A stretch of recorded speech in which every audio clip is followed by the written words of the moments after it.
Hi everyone, welcome to the bare minimum education. तो आज हम डिस्कस करेंगे विजन आईएएस के इकोनॉमिक सर्वे की कंपाइलेशन को। We have already discuss the first 5 chapters of the economic survey and I would link those videos in the I button. पहले part में पहले 2 चैप्टर्स डिस्कस किए गए हैं, दूसरे पार्ट में अगले 3 चैप्टर्स को डिस्कस किया गया है। As you very well know the pattern of our discussion, हम पहले मेंस के क्वेश्चंस पढ़ते हैं, समझते हैं क्वेश्चन में क्या पूछा गया है, और फिर in the due course of our discussion हम उन क्वेश्चंस के आंसर्स ढूंढते हैं। साथ ही में जब हम पूरे चैप्टर की डिस्कशन कर लेते हैं तो अंत में हम प्रीलिम्स के एमसीक्यू सॉल्व करने की कोशिश करते हैं with of course all the elimination techniques and the information and the knowledge we have gathered in the course of our discussion, chapter की डिस्कशन। तो इस तरह से हमारी प्रीलिम्स और मेंस की दोनों की ही प्रेपरेशन एटलीस्ट इकोनॉमिक सर्वे की कंप्लीट हो जाती है। For economic survey you do not need anything beyond this. जो भी हम यहाँ डिस्कस करेंगे वो आपके लिए सफिशिएंट है। और ऑफ कोर्स अगर आप ये कंपाइलेशन खुद एक्सेस करना चाहते हैं तो आप विजन आईएएस की वेबसाइट पे जाइए और उसमें रिसोर्सेज सेक्शन में you can go and download the economic survey summary. तो in case you find this video helpful, you can always let me know that by commenting below, liking the video and subscribing to my channel if you haven't done that. अगर आप vision IAS की monthly magazines के साथ भी struggle कर रहे हैं तो पॉलिटी और इकोनॉमी के सेक्शंस को अगस्त मंथ ऑनवर्ड्स डिस्कस किया गया है, वो भी वीडियोस आई बटन में लिंक कर दी जाएंगी। तो यहाँ पे देखिए चैप्टर 6, हम पहला चैप्टर जो डिस्कस कर रहे हैं आज, social infrastructure and employment big tent. देखिए मैं आपको एक डिस्क्लेमर शुरुआत में ही देना चाहती हूँ, आज के जो तीनों चैप्टर्स हैं ये आपके लिए, इनफैक्ट आई थिंक अब जितने भी चैप्टर्स आगे आएंगे वो सारे मोस्टली आपके प्रीलिम्स के नहीं बल्कि मेंस के पर्सपेक्टिव से ज्यादा इंपॉर्टेंट है। ऑफ कोर्स प्रीलिम्स में भी इससे बहुत क्वेश्चंस बनते हैं, पर उसके साथ ही में देखिए आपको एक कंपाइल्ड फॉर्म में GS1 और GS3 के बहुत सारे आंसर्स मिल जाते हैं।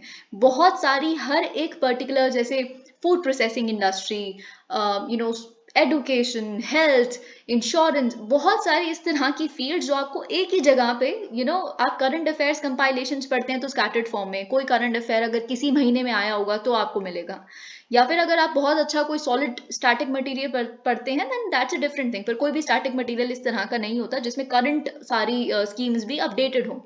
तो यहाँ पे आपको बहुत अच्छा मटेरियल मिलता है आपके मेंस के पर्सपेक्टिव से, और ये सारे ही चैप्टर्स आपके लिए बहुत इंपॉर्टेंट होने वाले हैं। Okay, let's begin with our discussion. तो देखिए इससे पहले कि हम इस चैप्टर को डिस्कस करें, हम पहले देख लेते हैं कि मेंस के क्वेश्चंस हमसे क्या पूछ रहे हैं।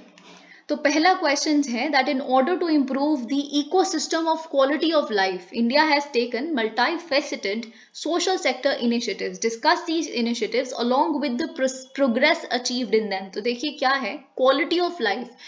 इकोनॉमिक सर्वे के इस चैप्टर में क्वालिटी ऑफ लाइफ की बात की गई है, ये थीम है इस पर्टिकुलर। सोशल सेक्टर का मतलब ही यही है जिससे सोसाइटी के लोगों की जो लाइफ है वो इम्प्रूव हो। तो क्वालिटी ऑफ लाइफ को इम्प्रूव करने के लिए भारत सरकार ने बहुत सारे डायमेंशंस में, बहुत सारे एस्पेक्ट्स पे इनिशिएटिव्स लिए हैं। हमें अभी तक उन्होंने क्या अचीवमेंट्स अचीव की हैं इस तरह के इनिशिएटिव्स ने, वो भी डिस्कस करनी है। Question 2. Human capital formation lies on the twin pillars of health and education. How far do you think the Indian government has remained successful in strengthening these pillars in the past few years?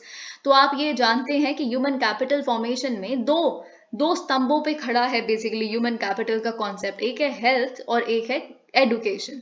तो Indian government ने किस तरह से steps लिए हैं इन दोनों ही pillars पे काम करने के लिए पिछले कुछ सालों में। अब देखिए यहाँ पे आप ये वर्ड ध्यान दीजिएगा, पिछले कुछ सालों में, okay, few years, in the past few years. तो हमें पिछले कुछ, मोस्ट प्रोबेबली जो इस गवर्नमेंट के अंडर हुआ है पिछले 8 सालों में, उसी पे सबसे ज्यादा फोकस करना है। और अगर आप एक विद टाइमलाइन आंसर लिखेंगे तो बहुत ही अच्छा हो जाएगा। और आपके लिए एक यहाँ पे बोनस है कि इकोनॉमिक सर्वे में वो टाइमलाइन दी गई है, तो आपको बस एज इट इज याद करना है और वहां जाके कॉपी पेस्ट करके आना है, रेप्लिकेट करना है।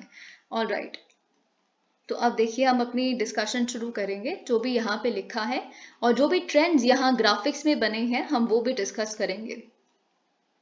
तो देखिए आप जानते हैं ह्यूमन डेवलपमेंट के लिए सरकार ने सबका साथ सबका विकास, इसको अपने दिमाग में रख के बहुत सारे इनिशिएटिव्स लिए हैं।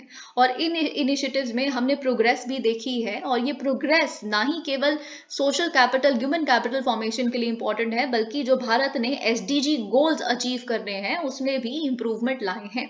Some improvements are evident on the human capital formation front. Also, the twin pillars of education and health. तो जैसे कि यही चीज जो हमने क्वेश्चन में देखी थी कि जो ह्यूमन कैपिटल फॉर्मेशन का कॉन्सेप्ट है वो दो पिलर्स पे खड़ा है, एडुकेशन और हेल्थ. उसमें भी हमने काफी स्टेप्स लिए हैं. देखिए एक सिंपल सी बात है, जब हमें बोला जा रहा है कि हमारे पास डेमोग्राफिक डिविडेंड का पोटेंशियल है, डेमोग्राफिक डिविडेंड का पोटेंशियल है नहीं हमारे पास डेमोग्राफिक डिविडेंड, हमारे पास डेमोग्राफी है. उसको डिविडेंड बनाना, डिविडेंड का मतलब क्या होता है, कंपनी से जब डिविडेंड आते हैं शेयर्स के, है ना, जो शेयर होल्डर्स के पास हर महीने हर साल डिविडेंड्स आते हैं, तो इसका मतलब क्या होता है, प्रॉफिट क्या आ रहा है. तो हमने बेसिकली उसको प्रॉफिटेबल बनाना है. जो हमारे पास यंग डेमोग्राफी है उसके लिए हमें दो पिलर्स पे काम करना है, एक है हेल्थ, एक है एजुकेशन, और ऑफ कोर्स एक और पिलर है वो स्किलिंग है. ठीक है, तो वही चीज यहाँ पे लिखी है. और ये अगर हम हेल्थ और एजुकेशन पे काम करते हैं तो इक्विटेबल इकोनॉमिक ग्रोथ भी होती है, इंक्लूसिव इकोनॉमिक ग्रोथ होती है, कोई भी पीछे नहीं रहता, सबका साथ सबका विकास. तो ये तो हो गया introduction. Social sector expenditure keeping pace with the growing importance of the sector. जैसा कि हम जानते हैं अब जिस एरा में हम रह रहे हैं वहां पे सोशल सेक्टर के बारे में, डेमोक्रेसी के बारे में, ह्यूमन कैपिटल के बारे में, एचडीआई के बारे में काफी बातचीत होती है और इसको बहुत इंपॉर्टेंट माना जाता है. तो जैसे जैसे इस कॉन्सेप्ट की इंपॉर्टेंस बढ़ रही है वैसे वैसे भारत सरकार का इस पे एक्सपेंडिचर भी बढ़ रहा है. तो वही चीज यहाँ पे लिखी है. Increase share of expenditure on health in the total expenditure on social services. तो social services पे बेसिकली जितना भी एक्सपेंडिचर होता है, ठीक है, उसमें से हमने जो हेल्थ पे हो रहा है, हेल्थ भी एक सोशल सर्विस है, एक सोशल सेक्टर का एक पार्ट है, तो जो हेल्थ पे एक्सपेंडिचर हो रहा है इट हैज गॉन अप.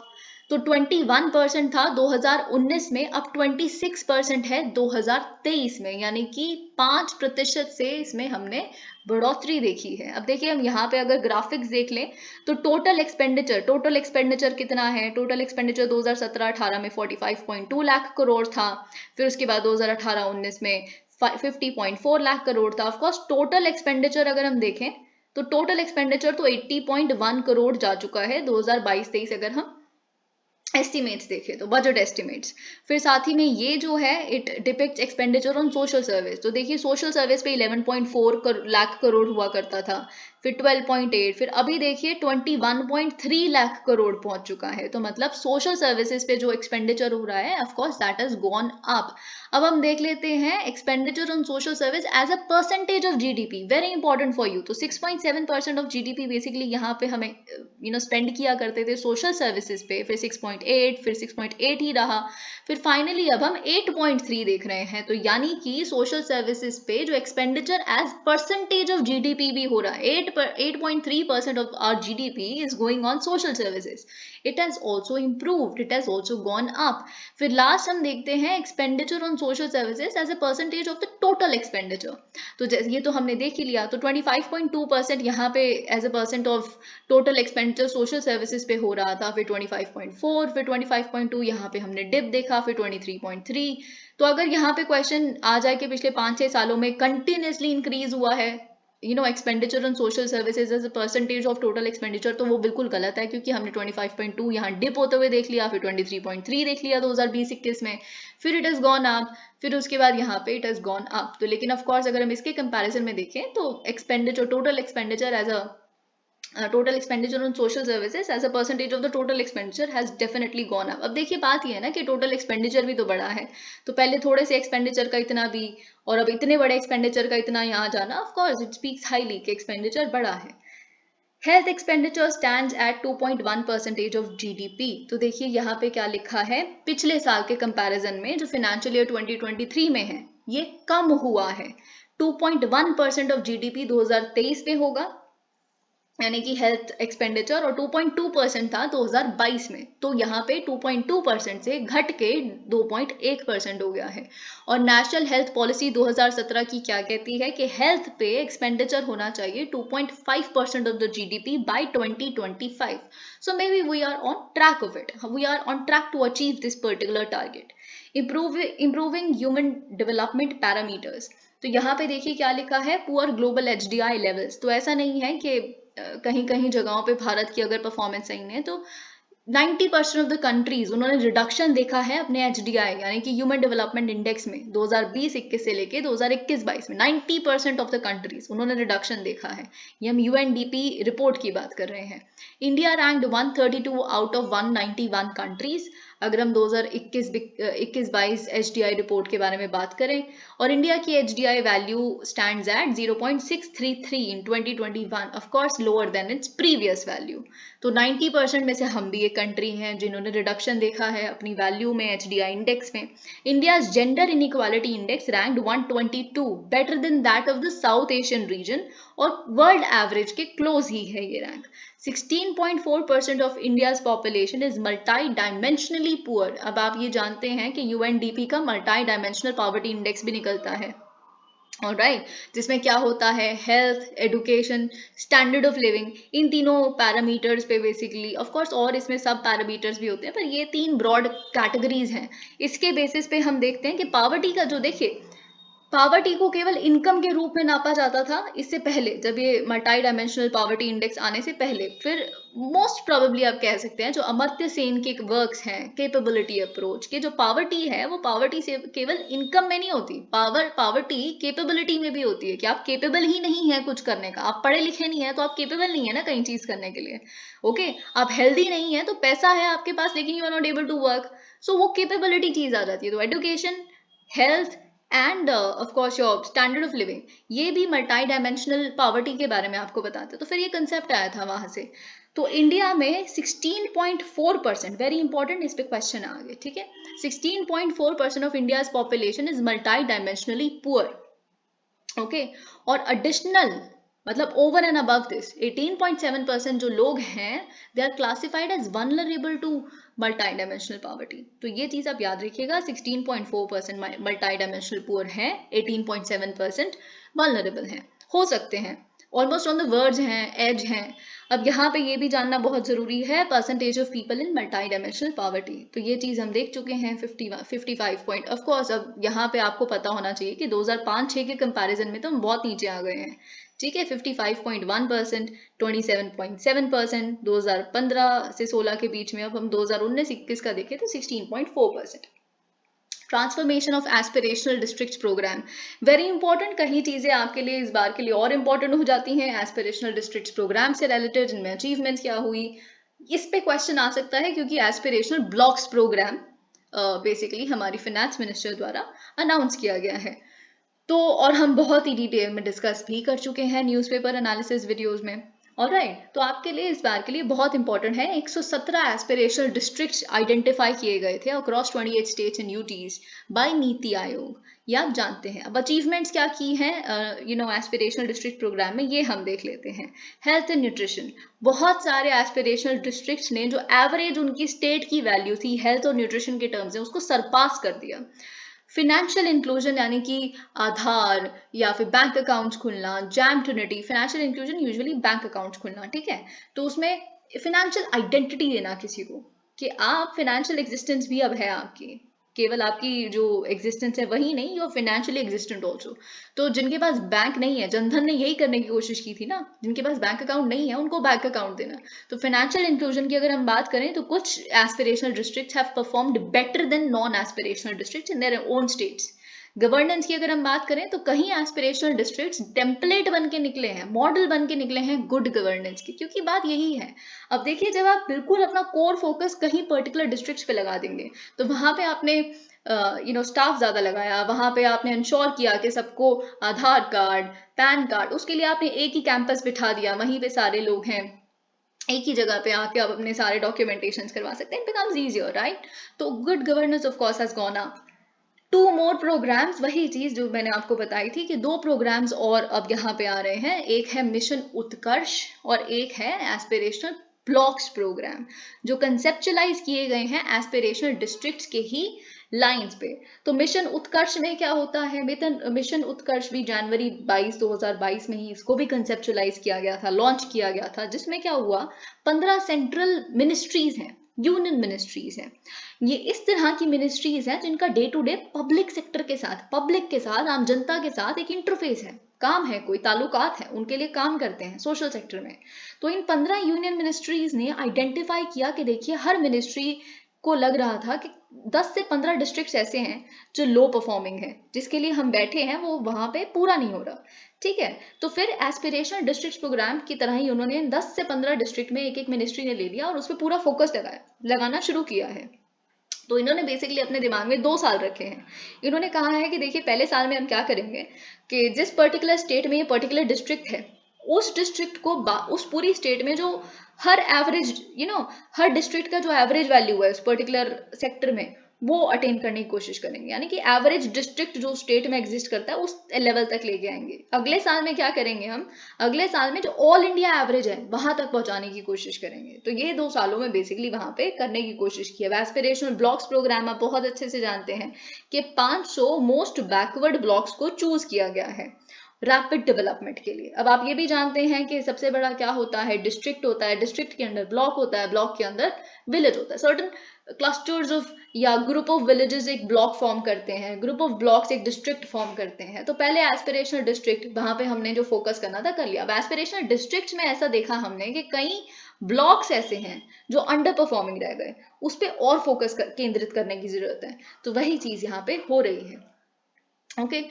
तो देखिए आप अपने GS4 में भी लिख सकते हैं कि कैसे जब आप एक फोकस्ड अप्रोच, एक मिशन मोड में आते हैं तो मतलब आप कैसे उस पे अचीवमेंट अटेन करते हैं। फिर प्रोग्रेसिंग लेबर रिफॉर्म मेजर्स, तो देखिए 25 स्टेट्स ने ऑलरेडी अपने ड्राफ्ट कर लिए हैं रूल्स को 4 लेबर कोड्स पे। Ministry of labour and employment उन्होंने डेवलप किया है ई श्रम पोर्टल, वेरी इंपॉर्टेंट ई श्रम पोर्टल, क्योंकि अनऑर्गेनाइज वर्कर्स का डेटाबेस वो रखने की कोशिश करेंगे। देखिए जब तक डेटा नहीं होगा तब तक कैसे आप अनएम्प्लॉयमेंट एम्प्लॉयंस अलाउंस या फिर किसी और तरह के, जैसे माइग्रेंट क्राइसिस के समय पे यही तो था ना कि डेटाबेस ही नहीं था अनऑर्गेनाइज वर्कर्स का, तो कहाँ से उनको वेलफेयर या उनकी कोई उनके लिए कोई वेलफेयर मेजर या सब्सिडी कैसे देंगे आप जब डेटा ही नहीं है, पता ही नहीं है कितने अनऑर्गेनाइज वर्कर्स हैं। तो e Shram portal is doing something about it.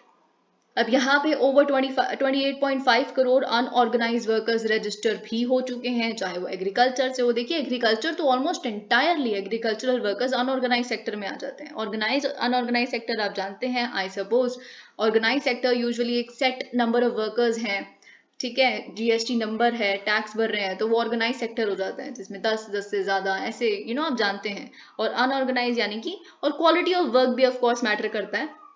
तो एग्रीकल्चर, डोमेस्टिक, कंस्ट्रक्शन वर्कर्स के लिए यहाँ पे हमने रजिस्ट्रेशन देखी है। Aadhaar the many achievements of unique identity, तो आधार क्या करने की कोशिश करता है, आधार आपको यूनिक आइडेंटिटी देता है।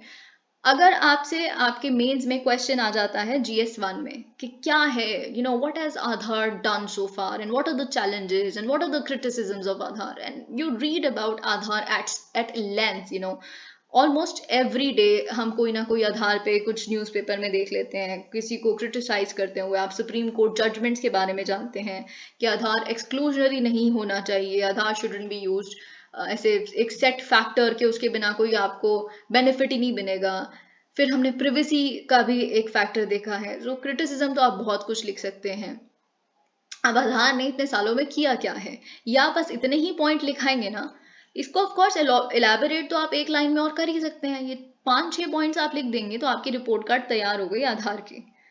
ऑलराइट, तो हम देख लेते हैं, you can of course replicated Aadhaar usages in DBT, तो डायरेक्ट बेनिफिट ट्रांसफर्स, यानी कि किसी भी तरह का कोई आपको स्कीम मिलनी है फॉर एग्जांपल, तो डायरेक्ट बेनिफिट ट्रांसफर्स आपके बैंक अकाउंट में होंगे तो आधार के बेसिस पे।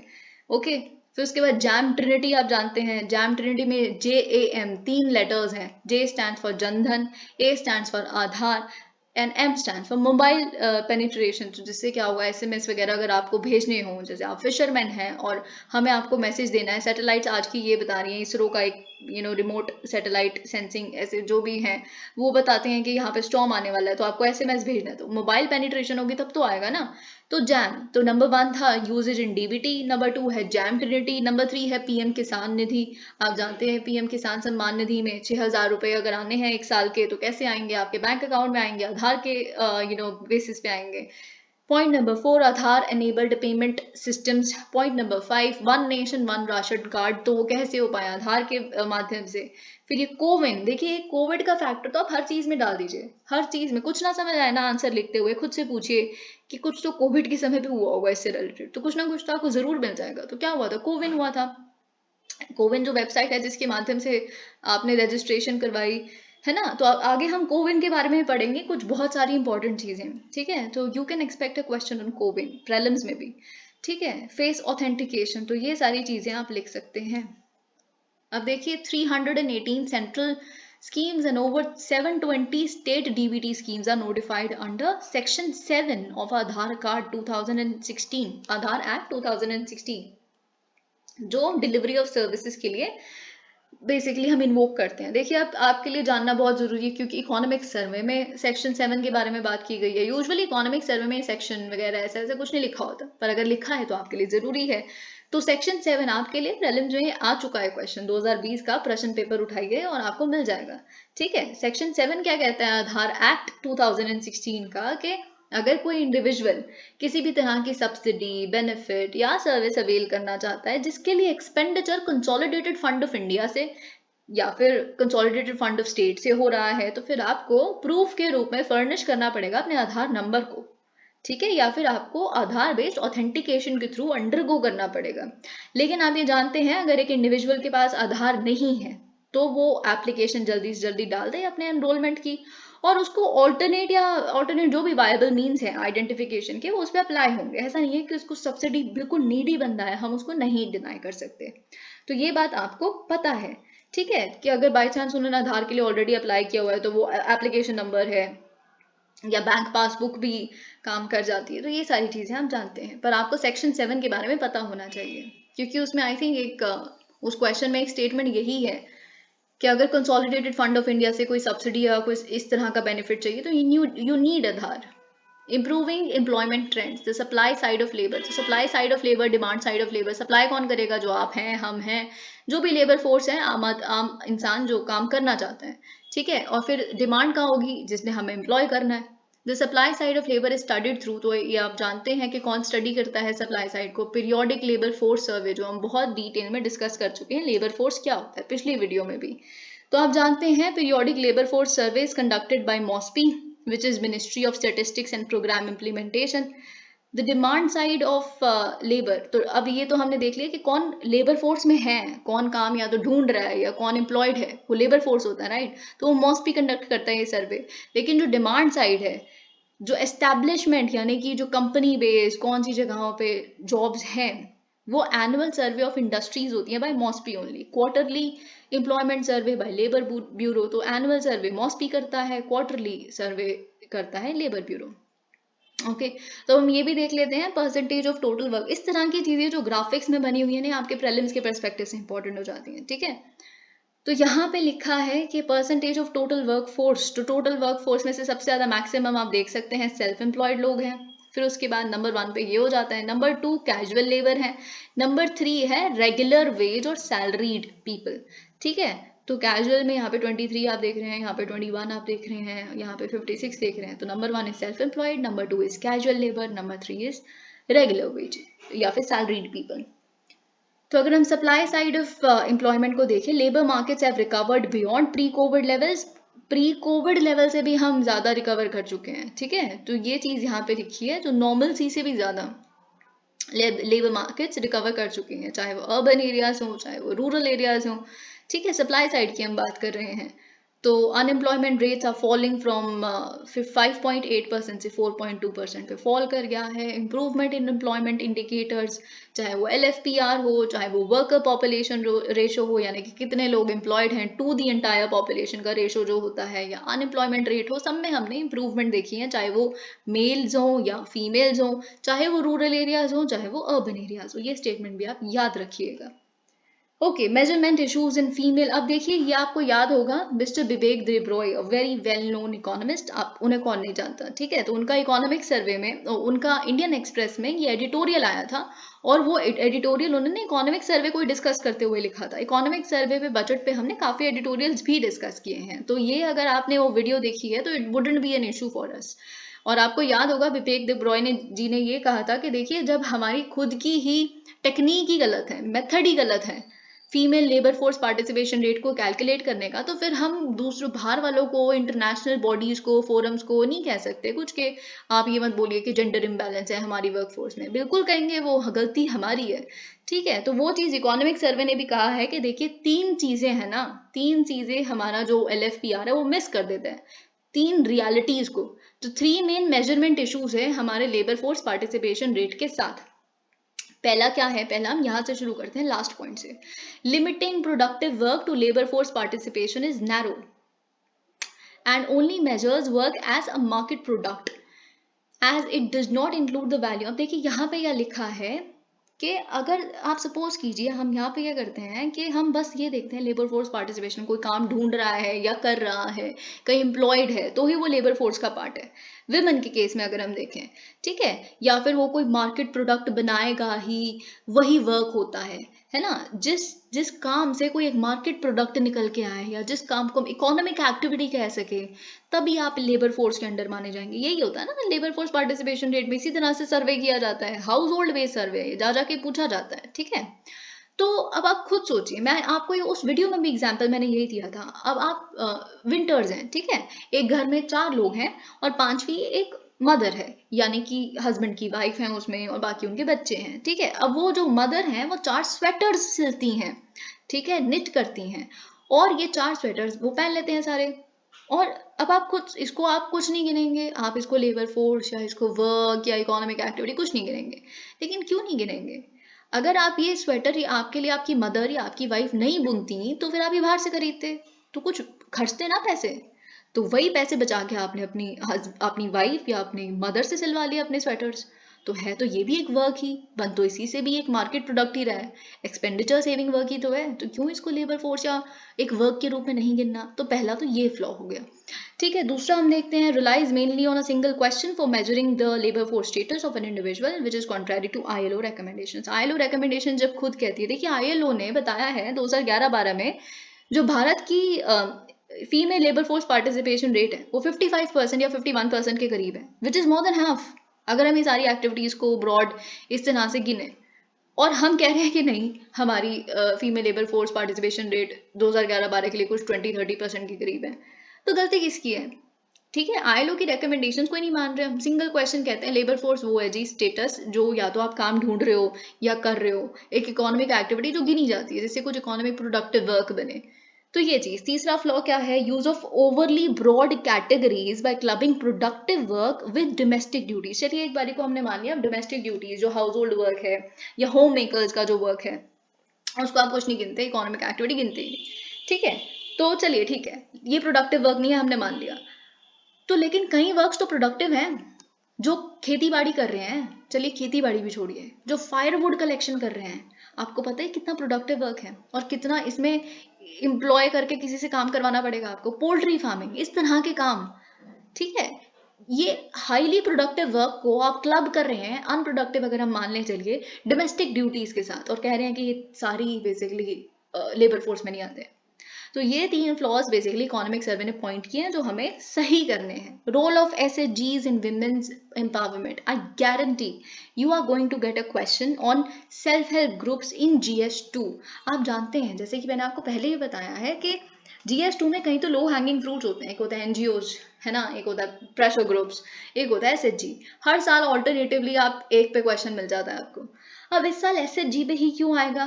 क्योंकि सेवा की जो फाउंडर मेंबर थी Elaben Bhatt ji, she has passed away very recently. फिर उसके बाद हमने हिलारी क्लिंटन की विजिट भी देख ली है गुजरात में, कच्छ में, जहाँ पे उन्होंने ग्लोबल क्लाइमेट रेजिलियंस फंड भी विमेन के लिए एस्टैब्लिश किया है, and all of that is happening. So even आपको ये भी हो सकता है कि क्वेश्चन में सेल्फ हेल्प ग्रुप्स ऐसे लिखा हो, what is the importance of self help groups, ये वो विमेन एम्पावरमेंट में, और साथ ही में you know tell us with respect to सेवा, तो you should also know something about सेवा। ठीक है, तो और सेवा की अचीवमेंट्स क्या रही हैं, तो थोड़ा ब्रीफली हम देखेंगे। पर यहाँ क्या लिखा है? Self help groups movement is based on the principles of group solidarity and micro finance. आप जानते हैं सेल्फ हेल्प ग्रुप का मतलब क्या होता है? सेल्फ हेल्प ग्रुप मतलब जहाँ पे ग्रुप के जो मेंबर्स हैं वो खुद की हेल्प करें, एक दूसरे की हेल्प करें, पीयर रिव्यू करें काम को। तो इस तरह से सॉलिडारिटी, ग्रुप सॉलिडारिटी पे बेस्ड होता है ये। ओके। तो और अब यहाँ पे ये भी लिखा है कि अगर हम सेल्फ हेल्प ग्रुप्स का रूट्स को ट्रेस करें कि कहाँ से शुरू होता है, अच्छा ये सेल्फ हेल्प ग्रुप मूवमेंट, तो वो सेवा से ही शुरू होता है 1972 में। अब देखिए इससे पहले कि हम आगे बढ़ें, क्योंकि आगे का जो यहाँ पे एसएचजी बैंक लिंकेज प्रोजेक्ट है, ये सब कुछ आप अपने अगेन स्टैटिक में पढ़ते हैं, और अगर आपको यहाँ पे आने से पहले हमें सेवा के बारे में थोड़ा सा जानना है। तो देखिए जो इलाबेन भट्ट जी थी, उन्होंने ज्वाइन किया था टेक्सटाइल लेबर एसोसिएशन को 1955 में। अब ये टीएलए क्या है, टेक्सटाइल लेबर एसोसिएशन क्या है, जिनको इलाबेन भट्ट ने 1955 में ज्वाइन किया। ये बेसिकली एक ऐसा यूनियन है जो आपको याद होगा महात्मा गांधी ने एक स्ट्राइक की थी 1918 में, उसके बाद इमर्ज हुआ था। ऑलराइट। तो यहाँ पे जो ये टीएलए है, it was founded by Mahatma Gandhi and Anusuiya Ben, आप याद कीजिए अनुसुईया साराभाई, ठीक है। तो वो उनके द्वारा ये बेसिकली टीएलए एस्टैब्लिश किया गया था। पर ऑफ कोर्स इसे ट्रेड यूनियन 1972 तक रजिस्टर ही नहीं किया गया था, क्योंकि इनका कोई एम्प्लॉयर ही नहीं था, ठीक है। तो इसीलिए जो इनके मेंबर्स थे वो वर्कर्स भी नहीं गिने जाते थे। तो ये चीज हो गई। लेकिन फिर ऑफ कोर्स बाद में सेवा emerge out of TLA because of some reasons, जो यहाँ पे आपके लिए जानना इंपॉर्टेंट नहीं है, बट इट इमर्ज्ड सेवा, ठीक है। तो फाइनली ये बात आपको पता होनी चाहिए। और फिर 1974 में हमने सेवा बैंक को भी देखा एस्टैब्लिश होता हुआ, जिसमें स्मॉल लोन्स मिला करते थे पुअर वुमेन को। ओके। तो और जैसे कि आपको ये भी पता है, क्योंकि आपने न्यूज़पेपर्स में बहुत सेवा के बारे में पढ़ा होगा, कि इसकी एनुअल मेंबरशिप फी है ₹10, मात्र 10 रुपए में आपको एनुअल मेंबरशिप मिलती है। ये 10 रुपए भी इसलिए रखे गए हैं ताकि ऑफ कोर्स इसे माइक्रो फाइनेंस तो जो होगा इकट्ठा वो होगा, पर सीरियसनेस आए, ऐसे कि कोई भी ज्वाइन कर ले, ठीक है। तो ये चीज़, और साथ ही में इसका जो नेटवर्क है इंडियन स्टेट्स में तो है ही है, पर साथ में South Asia, South Africa, Latin America, इसके भी मेंबर्स हैं।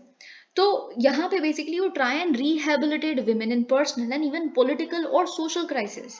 You empower them through skilling and training. और साथ में आप जानते हैं कि कोई भी अगर सेल्फ एम्प्लॉयड विमेन है वो इसकी मेंबर बन सकती है, ठीक है। तो ये चीज़ आप जानते हैं। अगर हम अचीवमेंट्स की बात करें सेवा की, तो क्या है सेवा की अचीवमेंट्स, तो ये जो आपने काफ़ी सारे जो एक्ट्स हैं, जैसे unorganised worker social security act 2008 का, फिर एक एक्ट है, फिर आपकी नेशनल रूरल लाइवलीहुड्स मिशन देखते हैं 2011 का, ये तो आप आई थिंक पढ़ते भी हैं।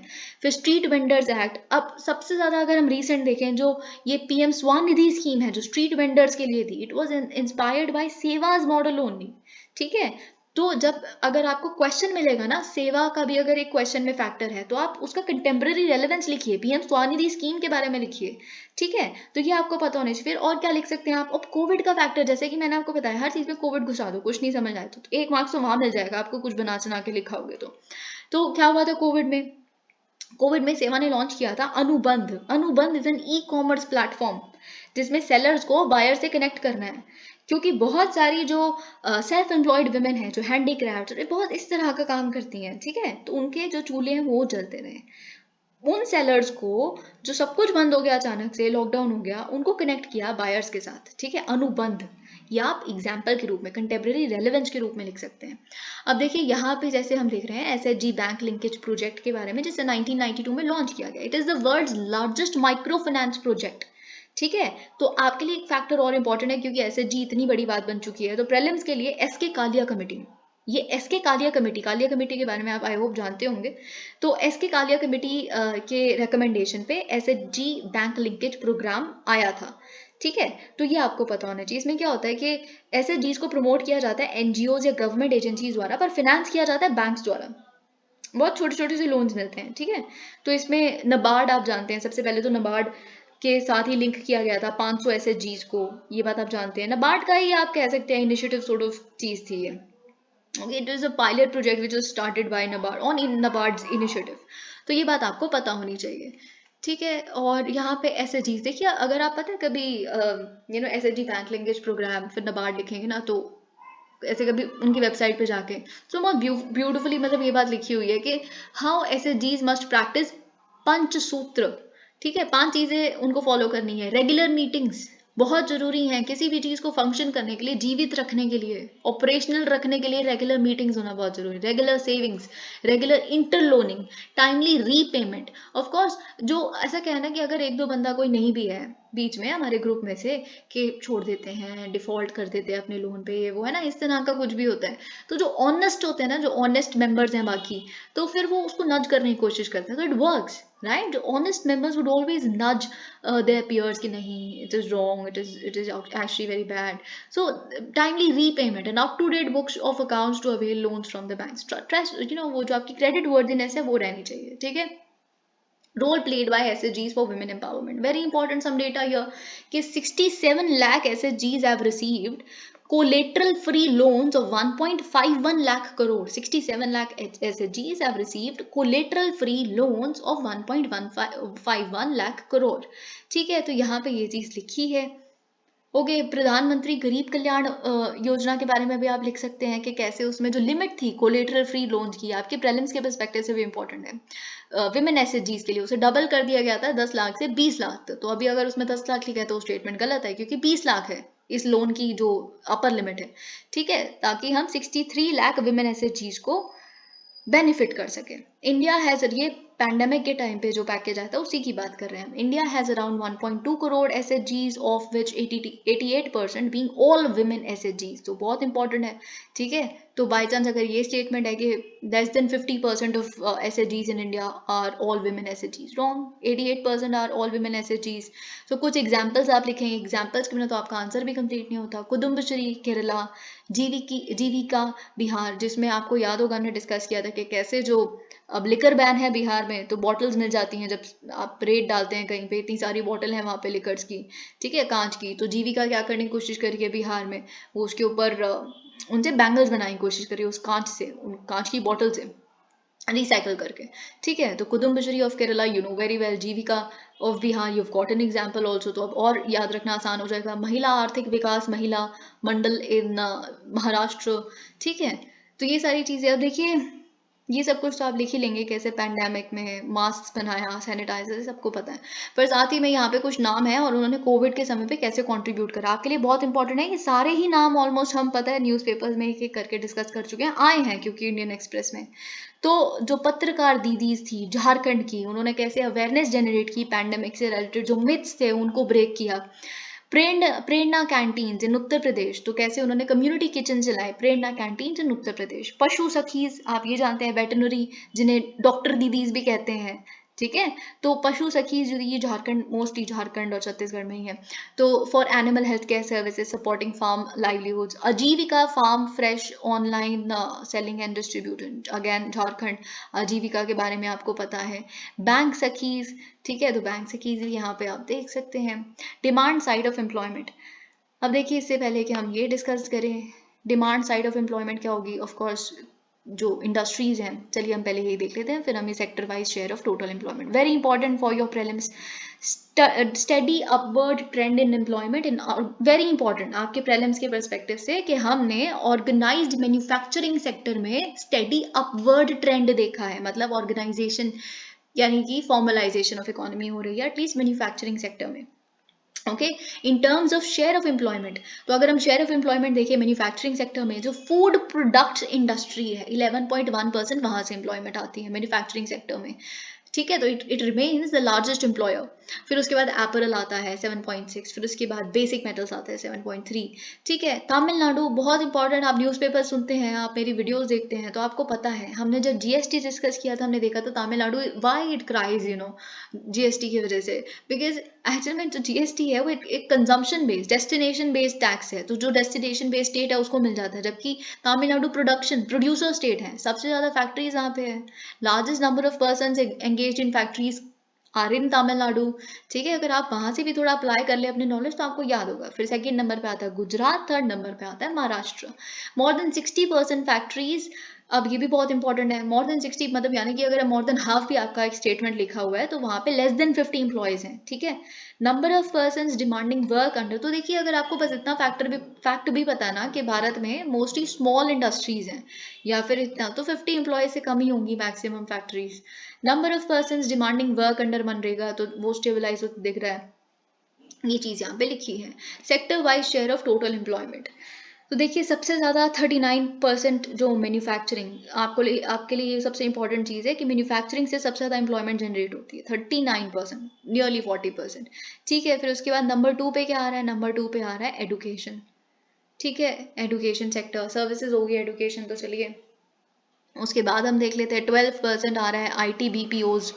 ठीक है, कॉल सेंटर्स, ठीक है, BPOs IT सेक्टर 12% यहाँ पे थर्ड नंबर पे आ गया।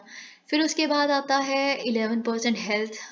ठीक है, manufacturing, education, IT BPOs, health.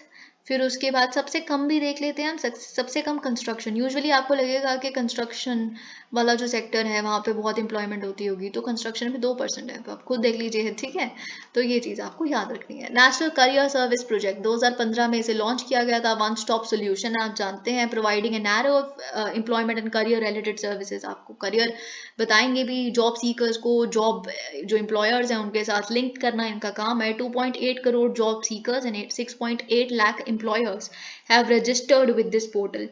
अब इन्होंने पार्टनर भी किया है एनसीएस ने एक private sector with private sector under digi Saksham programme, ताकि आप free self placed online offline training programme दे सके करियर स्किल्स पे, to impart better skills to job seekers. ठीक है, तो इन्होंने सक्सेसफुली इंटरलेक्ट भी कर लिया है खुद को ई श्रम, उद्यम या स्किल इंडिया पोर्टल के साथ।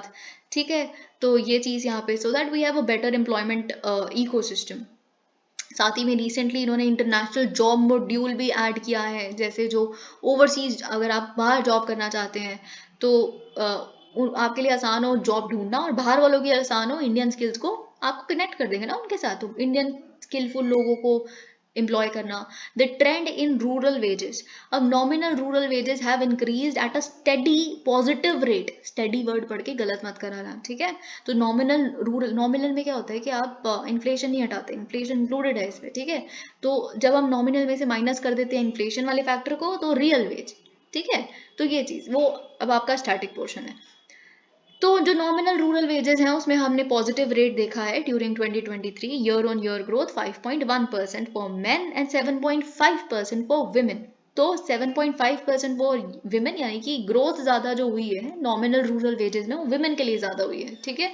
अगर हम नॉन एग्रीकल्चरल सेक्टर्स की बात करें तो growth of nominal wage was lower comparatively. अगर हम नॉमिनल बाकी रूरल वेजेस की बात करें तो नॉन एग्रीकल्चरल सेक्टर्स में ग्रोथ कम हुई है, एग्रीकल्चर में ज़्यादा हुई है।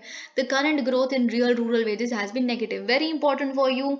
जो करंट ग्रोथ है रियल रूरल वेजेस में, इट हैज़ बीन नेगेटिव। क्यों? क्योंकि इन्फ्लेशन इतनी ज़्यादा है, ठीक है। अगर आपको सैलरी बढ़ते हुए दिख रही है, लेकिन कल जो आपको 20 रुपये सैलरी थी आज 40 दिख रही है, तो जो कल आपको 10 रुपये मिल रहा था वो आज 40 में मिल रहा है ना। तो ये चीज़ तो बहुत इंपॉर्टेंट फैक्टर है जो आपको याद रखना है। जो current growth in real rural wages है, it has been negative, okay, due to elevated inflation. Ensuring quality education for all, without NEP there is no answer on education, okay. So NEP 2020 उसी के तहत सब कुछ है जो अब है।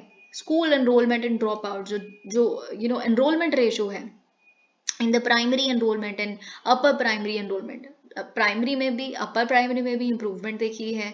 तो जो बेसिकली 2017-19 में स्टैग्नेंसी देखी या डिक्लाइन देखा, उसको हम अब चीरते फाड़ते आगे निकल गए हैं। GER of girls was comparatively more than that of boys in these groups, यानी कि प्राइमरी में और अपर प्राइमरी में गर्ल्स ने ज़्यादा एनरोल किया है बॉयज़ के कंपैरिजन में।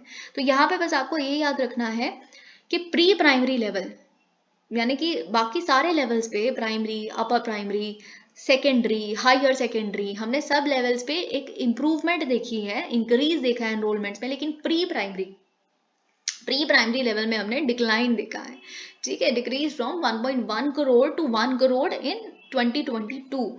Drop out rates have witnessed a steady decline, तो ड्रॉप आउट्स भी कम हो रहे हैं across all sectors, all levels. Pupil to teacher ratio improve हुई है एट ऑल लेवल्स 2013 से 2020 के बीच में, वेरी गुड। इनिशिएटिव्स क्या है और उसके एक्सपेक्टेड आउटकम्स क्या है? PM Shri schools, PM Shri आप जानते हैं, PM schools for rising India, ये स्पेशल इस तरह के 14,500 स्कूल्स बनेंगे।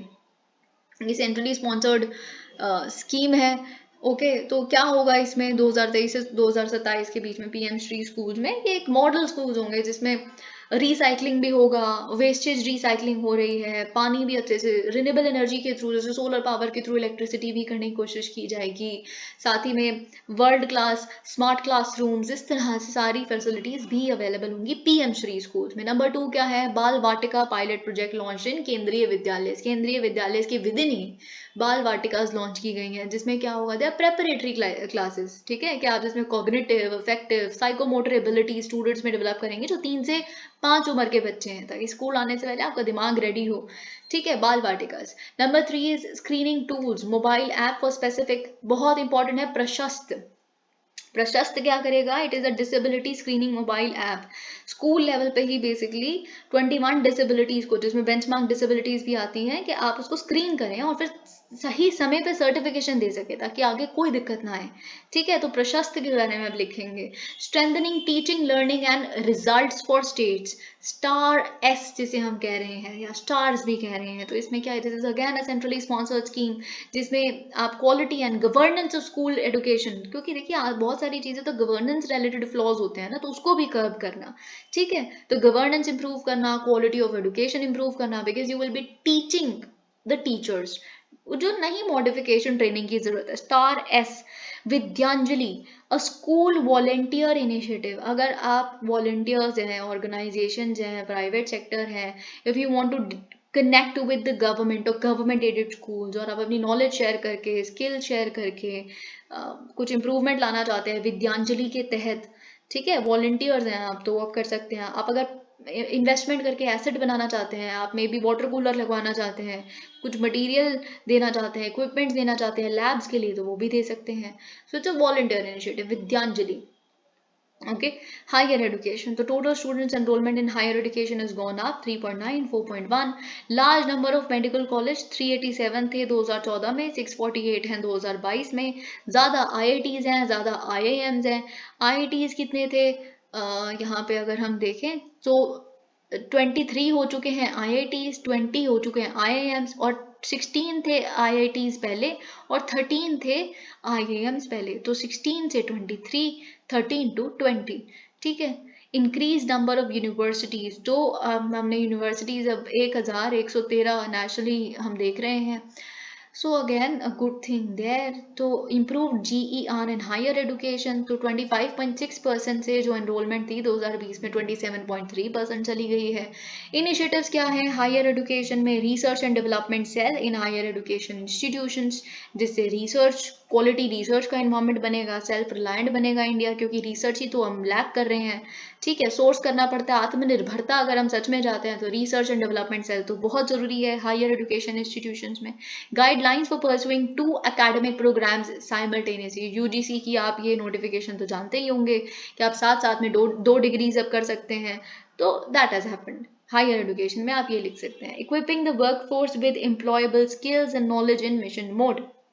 ओके, तो वर्क फोर्स को वो स्किल दीजिए जिससे उनको जॉब मिले, ऐसी रोट लर्निंग मत करवाइए, ठीक है, मिशन मोड में। The ministry of skill and development skill development and entrepreneurship, इसको पहली बात तो सबसे पहले तो मिनिस्ट्री बना दी अपनी फुल फ्लैश स्किल डेवलपमेंट के लिए और एंटरप्रेन्योरशिप के लिए। तो नो डाउट सबसे ज़्यादा यूनिकॉर्न्स भारत में इतने ग्रो क्यों कर रहे हैं, क्योंकि हमारी तो मिनिस्ट्री है एक पूरी। तो 2014 में मिनिस्ट्री ऑफ स्किल डेवलपमेंट बन गई, स्किल इंडिया मिशन आ गया 2014 के बाद 2015 में। तो स्किल इंडिया मिशन के तहत ही बहुत सारे स्किलिंग के लिए इनिशिएटिव्स लिए गए हैं, जैसे प्रधानमंत्री कौशल विकास योजना, जिसे 2015 में ही लॉन्च हमने होता है देखा, जिसका अभी 3.0 इनिशिएटिव चल रहा है, फेज चल रहा है, ठीक है, जिसमें क्या हुआ है 1.1 करोड़ लोग जिसके तहत ट्रेन कर दिए गए हैं 2017 से 2023 के बीच में। इसमें 1.3 लाख माइग्रेंट्स भी हैं। जन शिक्षण संस्थान स्कीम, जन शिक्षण संस्थान स्कीम में क्या होता है, जन शिक्षण संस्थान स्कीम में बेसिकली यू ऑफ कोर्स आप विमेन को भी ट्रेनिंग देते हैं, तो यहाँ पे बेसिकली वोकेशनल ट्रेनिंग होती है, JSS की अगर हम बात करें। आपको ये जानना बहुत जरूरी है कि इसे 2000 में लॉन्च किया गया था, JSS को, जन शिक्षण संस्थान स्कीम को, ठीक है। तो क्या था बेसिकली, पहले तो मिनिस्ट्री ऑफ एजुकेशन के अंदर था, फिर 2014 में जब ये आ गई ministry of skill development and entrepreneurship, तो फाइनली 2018 में जाके हमें याद आया कि अच्छा अब मिनिस्ट्री बन गई तो यहाँ इसे शिफ्ट कर दो। तो यहाँ हमने शिफ्ट कर दिया मिनिस्ट्री ऑफ स्किल डेवलपमेंट में। तो वोकेशनल ट्रेनिंग दी जाती है जिससे एम्प्लॉयबिलिटी अगेन बढ़े आपकी। ट्राइबल लोगों पे एक स्पेशल फोकस, विमेन पे स्पेशल फोकस होता है, ये बात आपको पता होनी चाहिए, ठीक है। तो मोस्टली यहाँ पे तो खैर कितना लिखा है 81%, तो पहले की जो डेटा बताता है वो 85% के करीब पहले विमेन को schedule caste, schedule tribe, minorities, backward sections, इन पे ज़्यादा वोकेशनल ट्रेनिंग दी जाती है 15 to 45 ईयर्स के एज ग्रुप में, ये आपको पता होना चाहिए, ठीक है। फिर उसके बाद नेशनल अप्रेंटिसशिप प्रमोशन स्कीम बहुत important, learn as you work, इससे ज़्यादा बेहतर तो कुछ हो ही नहीं सकता, यही महात्मा गांधी कहा करते थे, ठीक है। क्राफ्ट्समैन ट्रेनिंग स्कीम, यहाँ पे भी आप एक ये एग्जाम्पल लिख सकते हैं, making India skill capital of the world, the national skill development corporation international has been set up, ठीक है। तो इसको बेसिकली क्या इनका एम है, national skill development corporation international का, जिसको हम आने वाले टाइम में कहेंगे skill India international network, SII network, जिसमें हम एक नेटवर्क इंस्टीट्यूशन बनाना चाहते हैं across India so that we connect internationally, okay. Best practices सीखें सिखाएं। स्किल एक्विजिशन, संकल्प, संकल्प बिल्कुल आप लेके आइए अगर स्किलिंग पे कोई क्वेश्चन आता है। Skill acquisition and knowledge awareness for livelihood promotion, अगर आप इसकी फुल फॉर्म नहीं भी लिखते, संकल्प इनिशिएटिव लिख के छोड़ देते हैं, बिल्कुल आपको उतने ही मार्क्स मिलेंगे जितने आप फुल फॉर्म लिख देंगे, बल्कि उससे तो टाइम वेस्ट भी और हो जाएगा आपका, ठीक है। तो 724 डिस्ट्रिक्ट स्किल कमिटीज इसमें कॉन्स्टिट्यूट हो चुकी है संकल्प इनिशिएटिव के तहत, ताकि हम प्लान करें, मैनेज करें, मॉनिटर करें स्किलिंग एक्टिविटीज को डिस्ट्रिक्ट लेवल पे। डिस्ट्रिक्ट स्किल कमिटीज बनी है तो डिस्ट्रिक्ट लेवल पे ही मॉनिटर करेंगे, राइट। तो ये चीज यहाँ पे लिखी है, उनके 700 प्रोजेक्ट्स के करीब यहाँ पे लिए भी गए हैं। Quality and affordable health care for all, national health mission as you very well know. Major initiatives 2014 से लेके 2022 तक लिए गए हैं बेटर ओवरऑल हेल्थ के लिए। आप चाहें तो हेल्थ पे अगर क्वेश्चन आता है, draw this timeline, make this timeline, if से यू कैन ड्रॉ इट। तो 2014 में देखिए मिशन इंद्रधनुष लाया गया इम्यूनाइजेशन के लिए, वैक्सीन के लिए बेसिकली। फिर राष्ट्रीय किशोर स्वास्थ्य कार्यक्रम, स्वच्छ भारत अभियान, तो 2014 में आप मेनली अगर ये भी छोड़ दे तो मिशन इंद्रधनुष आपको याद रहेगा, आपको स्वच्छ भारत अभियान याद रहेगा।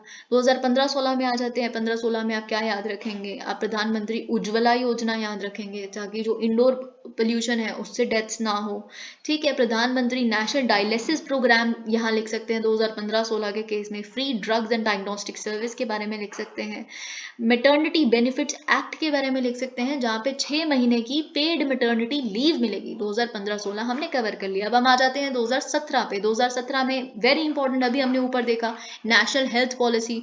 नेशनल हेल्थ पॉलिसी जो साफ साफ ये कहती है 2.5% ऑफ GDP किस पे स्पेंड होनी चाहिए, हेल्थ पे। तो ये नेशनल हेल्थ पॉलिसी 2017 में आई। फिर मेंटल हेल्थ केयर एक्ट आया, जो हम अपने न्यूज़पेपर्स में देख चुके हैं, बहुत इंपॉर्टेंट इस साल के आपके मेंस के लिए, क्योंकि अगर मेंटल हेल्थ के बारे में इतनी बात हो रही है तो आपको एटलीस्ट ये तो पूछा जाएगा ही कि mental health care act already exist करता है 2017 में, उसके बारे में बताइए उसमें क्या लिखा हुआ है। National strategic plan for TB elimination, 2017 से 2025 तक हम टीबी एलिमिनेशन बेसिकली हमारा टारगेट है, ओके। तो you will write about this. HIV and AIDS prevention and control act 2017 का ये भी एग्जिस्ट करता है, ताकि हम सप्रेस कर सकें, ट्रीटमेंट कर सकें, डायग्नोसिस कर सकें HIV एड्स पेशेंट्स की। 2018 पे आ जाते हैं। 2018 में Ayushman Bharat health and wellness centres, Ayushman Bharat PM जय, फिर पोषण अभियान, अनीमिया मुक्त भारत स्ट्रैटेजी। फिर हम 2019-20 में अगर आए तो उसमें आप सुमन लिखेंगे, सुरक्षित मातृत्व आश्वासन, ताकि सेफ डिलीवरी हो, ठीक है। तो ये चीज़ फिर उसके बाद हमने देखा ई संजीवनी OPD social awareness and actions, तो सांस बेसिकली, ठीक है। 2021 में आ जाते हैं। 2021-22 तो आप बहुत रीसेंट है, बहुत आसानी से सब कुछ लिख सकते हैं। 2021 में तो कोविड-19 वैक्सीनेशन प्रोग्राम लिख दीजिए। फिर उसके बाद यहाँ पे कैसे जो फिनेंस कमीशन, जो हमारी कॉन्स्टिट्यूशनल बॉडी है, उन्होंने कैसे हेल्थ सेक्टर ग्रांट्स दिए लोकल बॉडीज को, वो लिख सकते हैं। आयुष्मान भारत का डिजिटल मिशन आ गया, आयुष्मान भारत का हेल्थ इंफ्रास्ट्रक्चर मिशन आ गया। फिर उसके बाद medical termination of pregnancy amendment act आ गया 2021 में। फिर उसके बाद अभी रीसेंट अमेंडमेंट भी सुप्रीम कोर्ट की तरफ से आ गई है एक, उसमें अमेंडमेंट तो क्या मतलब इंटरप्रिटेशन आ गई कि मैरिड वुमेन अनमैरिड वुमेन एक ही बात है, ठीक है। फिर उसके बाद 2022 में सबसे रीसेंट प्रधानमंत्री टीबी मुक्त भारत अभियान, ठीक है।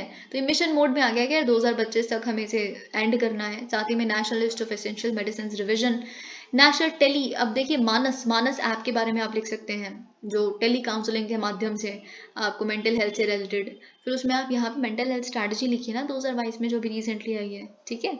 तो ये सारी चीज़ें आप इस तरह से एक बेसिक आंसर तैयार कर सकते हैं। Rural health care system in India. Rural health care system क्या है आपके लिए बहुत इंपॉर्टेंट। पहले होता है सब सेंटर, ठीक है। ये सब सेंटर क्या है बेसिकली, यहाँ पे बस एक हेल्थ वर्कर होता है फीमेल, एक हेल्थ वर्कर होती है मेल, एक हेल्थ वर्कर होती है फीमेल, एक हेल्थ वर्कर होते हैं मेल, ठीक है। फिर ये जो सब सेंटर है इसके ऊपर आता है प्राइमरी हेल्थ केयर सेंटर। तो primary health care centre basically जो 6 सब सेंटर्स होते हैं, 6 सब सेंटर्स के ऊपर एक प्राइमरी हेल्थ सेंटर होता है, उसका रेफरल यूनिट है ये प्राइमरी हेल्थ सेंटर्स, 6 सब सेंटर्स का। इसमें 4 से 6 बेड होते हैं, ठीक है, और साथ में मेडिकल ऑफिसर भी होता है, और साथ ही में सबॉर्डिनेट पैरामेडिकल स्टाफ भी होता है। फिर आता है कम्युनिटी हेल्थ सेंटर। अब देखिए community health centre 4 primary health centres के ऊपर आता है एक कम्युनिटी हेल्थ सेंटर, 6 सब सेंटर्स के ऊपर आता था एक पीएचसी, 4 पीएचसी के ऊपर आता है एक सीएचसी यानी कि कम्युनिटी हेल्थ सेंटर। तो कम्युनिटी हेल्थ सेंटर में 30 बेड्स होते हैं लगभग, ठीक है, साथ में स्पेशलाइज्ड जो सर्विसेज हैं वो भी दी जाती हैं। तो यहाँ पे कितने बेड्स थे, यहाँ पे 4 से 6 बेड थे, वहां पे 30 बेड। हॉस्पिटल है पूरा वो तो एक तरीके से। हेल्थ इंडिकेटर्स, तो ये बहुत इंपॉर्टेंट है आपके लिए। देखिए सबसे पहले तो नेगेटिव, क्योंकि वही आपको याद रखना है कि डिक्लाइन किस में हुआ है। टोटल फर्टिलिटी रेट थी तो बहुत अच्छी बात है, 2.0 हो गया है, यानी कि बिल्कुल जो रिप्लेसमेंट रेट है हमने अचीव कर लिया, 2.1 से हम 2.0 में आ गए हैं। तो ये चीज़, फिर साथ ही में नियोनेटल मोर्टेलिटी रेट, वो भी बहुत अच्छी बात है, जो इन्फेंट्स का आफ्टर बर्थ जिनकी डेथ होती है तो वो भी कम हो गया है। साथ ही में और क्या कम हुआ, इन्फेंट मोर्टेलिटी रेट भी। चलिए नियोनेटल होता है बिल्कुल आफ्टर बर्थ, इन्फेंट में फिर भी मतलब यू हैव लाइक 5 साल से नीचे ऐसे वाले बर्थ जो होते हैं, ठीक है। Infant mortality rate is also gone down. Children under 5 हुआ स्टंटेड। स्टंटेड वेस्टेड अंडरवेट का मतलब क्या होता है, स्टंटेड वेस्टेड, स्टंटेड का मतलब होता है कि आप अपनी एज के हिसाब, अपनी हाइट के हिसाब से नहीं, अपनी एज के हिसाब से आपकी कम हाइट है। वेस्टेड का मतलब क्या होता है, आपकी हाइट के हिसाब से आपका वेट कम है। अंडरवेट का मतलब क्या होता है, अंडरवेट का मतलब आपकी जो उम्र है उसके हिसाब से आपका कम वेट है, ठीक है। तो ये तीनों ही कम हुए हैं तो बहुत अच्छी बात है। लेकिन एक जो आपके प्रीलिम्स में आ सकता है वो ये है कि चिल्ड्रन अंडर 5 वो ओवरवेट। तो ओवरवेट होना भी तो एक आप कह सकते हैं गलत ही चीज़ है बच्चों की, ठीक है। That has gone up. तो ये आपको याद रखना है, बाकी तो सब कुछ पॉजिटिव ही है, तो कुछ है नहीं इसमें। इंश्योरेंस बड़ी है, हेल्थ इंश्योरेंस नॉट कुछ ऐसा जो आपको याद करना बहुत मुश्किल हो सकता है, ठीक है। तो health expenditure estimate, central and state governments budgeted expenditure on health sector touch 2.1% of GDP, ये तो हम देख चुके हैं, ठीक है। तो 2021 में 1.6% था, तो उससे तो बहुत इंप्रूवमेंट है, पर 2022 से कम है बस। सब्सटैंशियल डिक्लाइन, तो आउट ऑफ पॉकेट एक्सपेंडिचर, देखिए अगर सरकार हर चीज़ सही से अवेलेबल करवा रही है तो आपको खुद का पैसा खर्च क्यों करने की जरूरत पड़ेगी, उसे हम आउट ऑफ पॉकेट एक्सपेंडिचर करते हैं, जो आपको करना पड़ेगा अगर आपकी सोशल सर्विसेज सही से अवेलेबल नहीं है। सरकार उसका अगर एक्सपेंडिचर नहीं उठाएगी हेल्थ जैसी बेसिक चीज़ पे, तो आपको उठाना पड़ेगा, तो वो कम होना चाहिए। तो out of pocket expenditure as a percentage of total health expenditure has gone down from 64.2%, यानी कि अगर 100% एक सर्विस पे 100 रुपये लग रहा है, ठीक है, तो उसमें से 64.2 रुपीज़ आपको खुद भरने पड़ते थे 2014 में, आज 48.2% आपको खुद भरना पड़ता है, बाकी सरकार देती है, ठीक है। तो अभी भी ये खैर ज़्यादा है, it should go down. Progress under major government initiatives for health, तो वही चीज़ प्रोग्रेस क्या हुई है, यूनिवर्सल इम्यूनाइजेशन में 14.4% इंक्रीज एक ही है। फुल इम्यूनाइजेशन कवरेज में अगर हम NFHS 4 के कंपैरिजन में देखें NFHS 5 में। ई संजीवनी आप जानते हैं, टेली हेल्थ केयर मेडिसिन के बारे में जो काउंसलिंग मिलती है। आयुष्मान भारत में भी हमने देखा है, वही सारी चीज़ें यहाँ लिखी हैं। National D warming day, national D warming जो आप जानते हैं स्कैरियस लुम्ब्रियोइड्स वाली चीज़ कि इस तरह के जो वॉर्म्स होते हैं बच्चों में, तो जो उनकी ग्रोथ को रोकते हैं, ठीक है। सो बिसाइड जो ट्रॉपिकल एरियाज में सबसे ज़्यादा होता है, क्योंकि हमारी कंट्री भी ट्रॉपिकल सब ट्रॉपिकल में पड़ती है। Besides government and government aided schools and anganwadi, special efforts are made to reach out to school children and private, तो जो स्कूल में नहीं भी हैं तो आउट ऑफ स्कूल चिल्ड्रन उन तक भी पहुंचने की कोशिश की गई है। प्राइवेट स्कूल्स में भी हमने ज्वाइन करवाया उनको नेशनल डी वार्मिंग डे के तहत, जो भी अवेयरनेस जनरेशन वगैरह होती है। तो देखिए वार्मिंग है तो अनीमिया होगा, ओके आपकी ग्रोथ रुक जाती है, आपका कॉग्निटिव, आपका ब्रेन नहीं काम कर पाता सही से, प्रोडक्टिविटी कम हो जाती है, हेंस क्वालिटी ऑफ लाइफ कम हो जाती है। तो हमारा घुमा फिरा के क्वेश्चन क्वालिटी ऑफ लाइफ का ही है, ठीक है। अगर आप वार्मिंग है तो ग्रोथ नहीं हो रही, पोषण नहीं सही से पहुंच रहा आपका, एग्जाम्पल तो क्या होगा, स्टंटिंग होगी, ठीक है, हाइट नहीं बढ़ पाएगी, बहुत सारी और दिक्कतें आएंगी, न्यूट्रिशन पूरा नहीं हो रहा तो फिर आपका ईयर्स ऑफ स्कूलिंग कम हो जाएंगे, स्कूल एब्सेंटिज्म, स्कूल नहीं जाओगे। तो वही सारी चीज़ें यहाँ पे लिखी हैं। अब देखिए हम health a narrative on dedicated Covid infrastructure. Very important, आपके लिए जानना बहुत जरूरी है ये जो भी कुछ लिखा हुआ है यहाँ पे, ठीक है।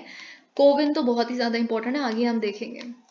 कोविन से रिलेटेड कुछ फैक्चुअल इन्फॉर्मेशन। आत्मनिर्भर भारत अभियान, आत्मनिर्भर भारत अभियान के तहत क्या हुआ है, यूनियन गवर्नमेंट ने फोकस किया है scaling up expenditure on health infrastructure, ठीक है, जिसमें हम इन्वेस्ट करेंगे ग्रास रूट हेल्थ इंस्टीट्यूशंस पे, ओके, चाहे वो हेल्थ केयर सेंटर्स हों रूरल एरियाज में, अर्बन एरियाज में। हम क्रिटिकल केयर हॉस्पिटल ब्लॉक्स खोलेंगे सारे डिस्ट्रिक्ट्स में।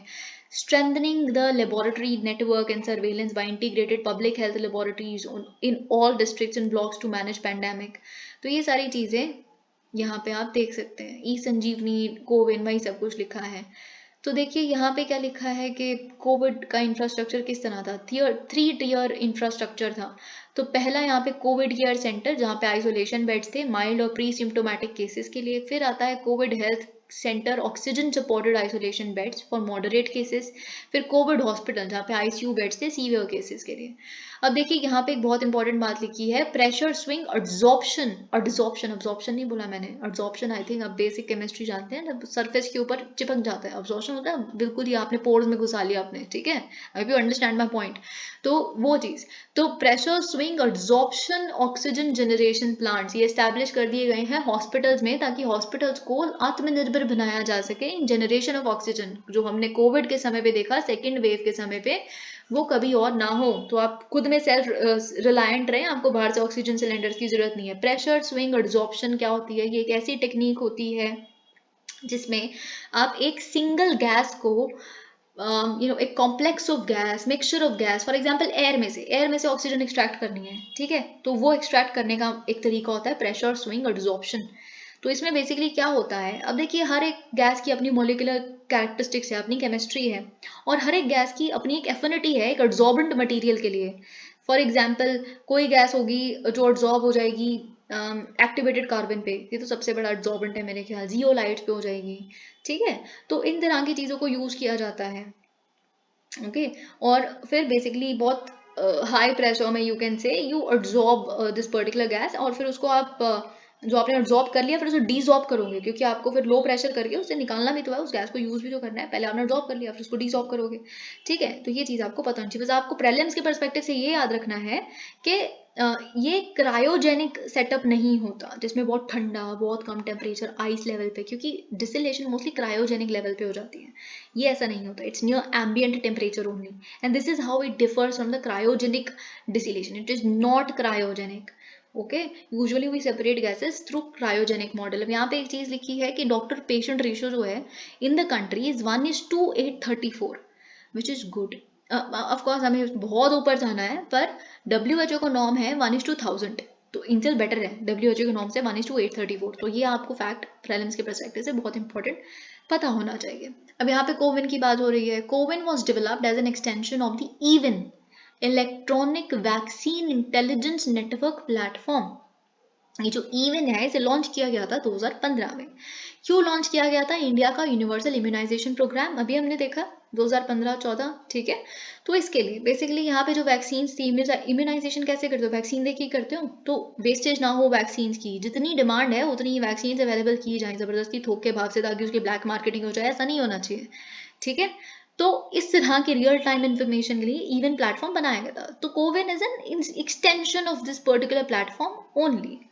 तो ये चीज आपको पता होनी चाहिए। तो ये एक फैक्टर यहाँ पे लिखा है। Okay, what is it? It is a comprehensive cloud based IT solution for planning, implementing, monitoring and evaluating COVID-19 vaccination in India. It is real time stock tracking at the national, state and district levels, both government and private. कितना stock कहीं कहाँ पे आप private, of course जब आपने CoWIN operate किया होगा, vaccine तो सबने लगवाई है, तो आपको पता चल रहा होगा कौन से आसपास वाले गवर्नमेंट में आप जाके लगवा सकते हैं, टाइम स्लॉट है अवेलेबल, या फिर कौन से उसमें सेकेंड डोज मिल रही है। प्राइवेट भी होते थे, गवर्नमेंट भी होते थे, तो it was a holistic sort of a platform, okay. Provided registration, बहुत इंपॉर्टेंट आपके प्रीलिम्स के पर्सपेक्टिव से, 12 रीजनल लैंग्वेजेस में इसने रजिस्ट्रेशन प्रोवाइड की थी। यूजिंग एनी ऑफ द, सिर्फ आधार ही नहीं था, any of the 10 photo IDs of the government could have been used, very important for you, okay. और साथ ही में जो बहुत अच्छी बात थी कि ये इस चीज़ की भी सर्विस प्रोवाइड करता था कि डिजिटली वेरीफिएबल हम सर्टिफिकेट भी देंगे कि आपको वैक्सीन लग गई है, ठीक है। तो 220 करोड़ कोविड-19 वैक्सीन लग चुकी हैं, which is a first feet. Social protection for the rainy day. तो देखिए रेनी डे क्या होता है कि कल को कुछ भी हो जाए, हेल्थ इश्यूज हो जाए, अगेन इस तरह का कुछ पैंडेमिक जो कभी ना हो पर हो जाए, कभी नेचुरल डिजास्टर, ओल्ड एज के समय में, तो मतलब आपको रेडीनेस तैयार करके रखनी है। तो उसके लिए कुछ स्कीम्स है यहाँ पे, प्रधानमंत्री वाया वंदना योजना, प्रधानमंत्री जीवन ज्योति बीमा योजना, प्रधानमंत्री सुरक्षा बीमा योजना, प्रधानमंत्री श्रम योगी मानधन योजना, street vendors Atmanirbhar Nidhi scheme, Svanidhi, प्रधानमंत्री मुद्रा योजना, ये सब कुछ आप लिख सकते हैं। ठीक है। Development of India's aspiring rural economy, तो जो पॉपुलेशन इंडिया के रूरल एरियाज में रह रही है, आपके प्रीलिम्स के पर्सपेक्टिव से बहुत इंपॉर्टेंट आपके लिए एक डेटा जो आप अर्बनाइजेशन के में लिख सकते हैं या रूरल अर्बन माइग्रेशन में लिख सकते हैं। तो population living in India's rural areas currently stand at 65%, मतलब 35% लोग अर्बन एरियाज में रह रहे हैं। ठीक है। तो इस 65% पॉपुलेशन का जो 47% है, it is dependent on agriculture for livelihood. ये डायरेक्टली हम देख रहे हैं, इनडायरेक्टली तो और भी लोग होंगे। अब देखिए, जैसा कि मैं आपको बता रही थी, मल्टी फेसेटेड इनिशिएटिव जो लिए गए हैं तो improve the ecosystem of quality of life. ऐसे आप क्वालिटी ऑफ लाइफ आप शुरू करते हैं, हम हाउसिंग फॉर, या बिल्कुल बना सकते हैं, कैसे भी आप इसको मॉडिफाई करिए, पर आई थिंक ये काफ़ी कंसाइज और प्रिसाइज है, बहुत अच्छा मटेरियल है। क्वालिटी ऑफ लाइफ को अगर हम शुरू करें, कहाँ से शुरू होती है? हाउसिंग फॉर ऑल, सबके पास घर हो।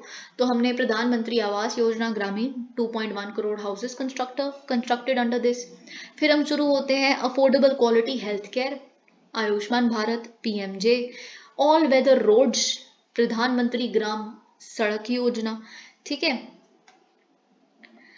equipped schools and teachers, PM Shri schools, national education policy, social security, प्रधानमंत्री बीमा योजना जो अभी हमने ऊपर देखी, livelihood security, MNREGA, clean cooking fuel, Ujjwala योजना, फिर स्किल डेवलपमेंट, ग्रामीण कौशल विकास योजना, प्रधानमंत्री कौशल विकास योजना, स्किल डेवलपमेंट तो हमें पता नहीं कितना कुछ देख लिया ऊपर, सैनिटेशन एंड ड्रिंकिंग वाटर, जल जीवन मिशन, फिर उसके बाद इलेक्ट्रिसिटी सौभाग्य। ओके। तो ये सारी चीजें आप इस तरह से लिख सकते हैं। फोकस एरिया, अब देखिए यहाँ पे लिखा है कि इनहैंसिंग रूरल इनकम एनहांस करने के लिए हमने, जैसे जो क्वेश्चन था ना कि कौन कौन से इनिशिएटिव लिए गए और उसकी प्रोग्रेस और अचीवमेंट्स क्या इतने पिछले सालों में। तो रूरल इनकम इंप्रूव करने के लिए दीनदयाल अंत्योदय योजना, नेशनल रूरल लाइवलीहुड मिशन लाया गया, NRLM जिसे हम कहते हैं, DDU NRLM जिसे हम कहा करते थे एक समय पे। तो इसमें क्या हुआ, it has mobilised a total of 8.7 crore women from poor and vulnerable communities into 81 lakh SHGs। जैसे कि आपको याद होगा, जो नेशनल रूरल लाइवलीहुड मिशन था वो सेवा के ही मॉडल या सेवा के ही स्ट्रगल पे, इनिशिएटिव्स पे लाया गया था। तो इसमें 81 लाख बेसिकली SHGs बनाए गए हैं, rural women have brought together, ताकि उनकी बार्गेनिंग पावर बढ़े। तो नेशनल रूरल लाइवलीहुड, कमाने का जरिया देना है। ठीक है। Mahatma Gandhi national rural employment guarantee act, enhancing rural income में ये तो आएगा ही, मनरेगा। ठीक है। तो ये चीज यहाँ पे लिखी है। और 99% वेज सीकर्स को अपने बैंक अकाउंट में डायरेक्टली वेज मिली है, विच इज गुड। 100% होना चाहिए वैसे तो। दीनदयाल उपाध्याय ग्रामीण कौशल्य योजना, ठीक है, DDU-GKY। तो ये चीज, दीनदयाल उपाध्याय ग्रामीण कौशल्य योजना में 13 lakh candidates have been trained. This is for skilling rural people so that they get job placements.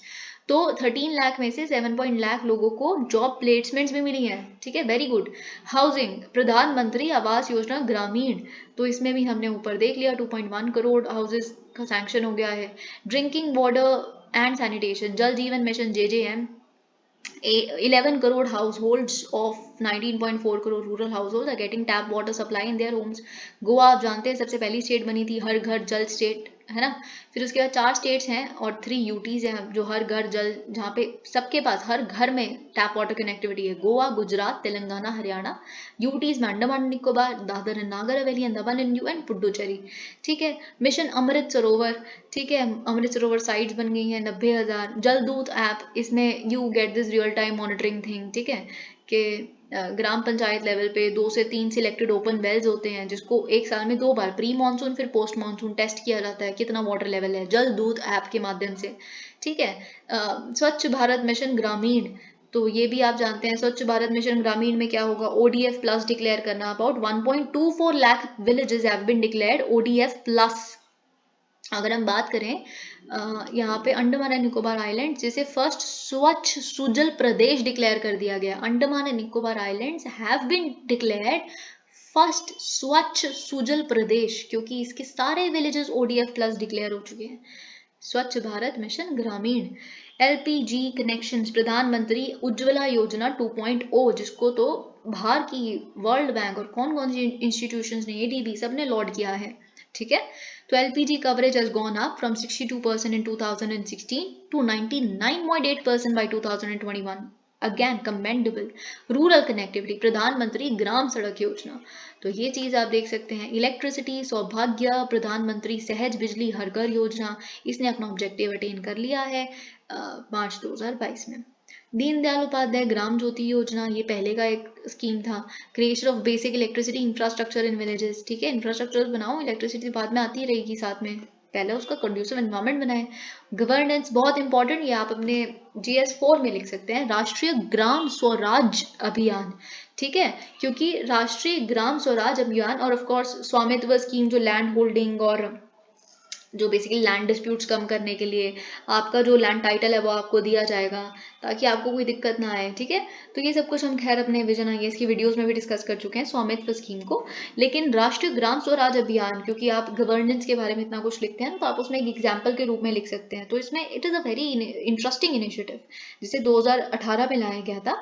So what happened here, और मिनिस्ट्री ऑफ पंचायती राज का एक इनिशिएटिव है। इनफैक्ट ये अपने GS2 में पंचायती राज पे कोई क्वेश्चन आता है, right about it, it is a good thing, है ना। तो इसमें क्या होता है कि आप गवर्नेंस कैपेबिलिटीज इस तरह से पंचायती राज इंस्टीट्यूशंस की डेवलप करते हैं कि वो SDGs अटेन करने में उनका ध्यान रहे, क्योंकि SDGs तो गुड गवर्नेंस भी एक SDG है, सैनिटेशन फैसिलिटी भी एक SDG है, पॉवर्टी वाला भी, ताकि स्कीम इम्प्लीमेंटेशन सही से हो। So you optimally utilise available resources, इस तरह की चीज़ें, गुड गवर्नेंस का। You strengthen Gram Sabha so that they function efficiently, people's participation हो, ट्रांसपेरेंसी हो, अकाउंटेबिलिटी हो पंचायती सिस्टम में। तो पेसा एक्ट जो है वो सही से इम्प्लीमेंट हो। ई गवर्नेंस को आपने प्रमोट करना है इसके तहत। तो आप ई गवर्नेंस का कोई क्वेश्चन आता है उसमें भी राष्ट्रीय ग्राम स्वराज अभियान के बारे में लिख सकते हैं। ओके, तो ये हमने सब कुछ देख लिया। अब इसके बाद हम डिस्कस करते हैं कि व्हाट द बजट सेज। अब देखिए बजट क्या कहता है, खैर ये तो आपको खुद पढ़ना चाहिए, लेकिन फिर भी मैं आपको बता दूं क्योंकि ये भी आप लिख ही सकते हैं। अफोर्डेबल हेल्थ फॉर ऑल, ये हम अपने अभी रिसेंटली हमने कल या परसों की वीडियो में sickle cell anaemia elimination mission के बारे में के 2047 तक मिशन मोड में हमें सिकल सेल एनीमिया को एलिमिनेट करना है, ये हमारी फिनेंस मिनिस्टर ने कहा है बजट में। सिकल सेल एनीमिया आप जानते हैं कि जब एक जीन जो बीटा सब यूनिट्स ऑफ हीमोग्लोबिन को प्रोड्यूस करता है, वो जब उसमें म्यूटेशन हो जाती है तो जो हमारी हीमोग्लोबिन राउंड शेप से सिकल सेल हो जाता है। फिर क्या होता है, जो ब्लड वेसल है उसमें उसको जाने में बड़ी दिक्कत आती है, फिर उससे क्या होता है वो क्लॉग कर देता है हमारी ब्लड वेसल को, जिससे क्या होता है कि ऑक्सीजन हमारी बॉडी पार्ट्स तक नहीं पहुंच पाता, जिससे हमें सिकल सेल एनीमिया हो जाता है, डेथ भी हो जाती है बहुत सीवियर केसेस में। ओके, तो उसको हमने एलिमिनेट करने की कोशिश करनी है। Multi disciplinary courses for medical devices, accessing education and skilling, तो टीचर्स ट्रेनिंग यहाँ पे होगी। District institutes of education and training यहाँ एस्टैब्लिश किए जाएंगे। National digital library for children and adolescents, यहाँ एजुकेशन में लिख सकते हैं। No want to be left behind, आप इसमें क्या लिख सकते हैं। अब ट्राइबल्स का कोई क्वेश्चन आता है, सोशल सेक्टर का कोई भी क्वेश्चन आता है, इंक्लूसिव गवर्नेंस का कोई क्वेश्चन है, तो प्रधानमंत्री particularly vulnerable tribal groups development mission, जिसके लिए 15,000 करोड़ दिए गए हैं कि अगले 3 साल में बेसिकली हम मिशन मोड में इसको इम्प्लीमेंट करेंगे PVTGs के लिए।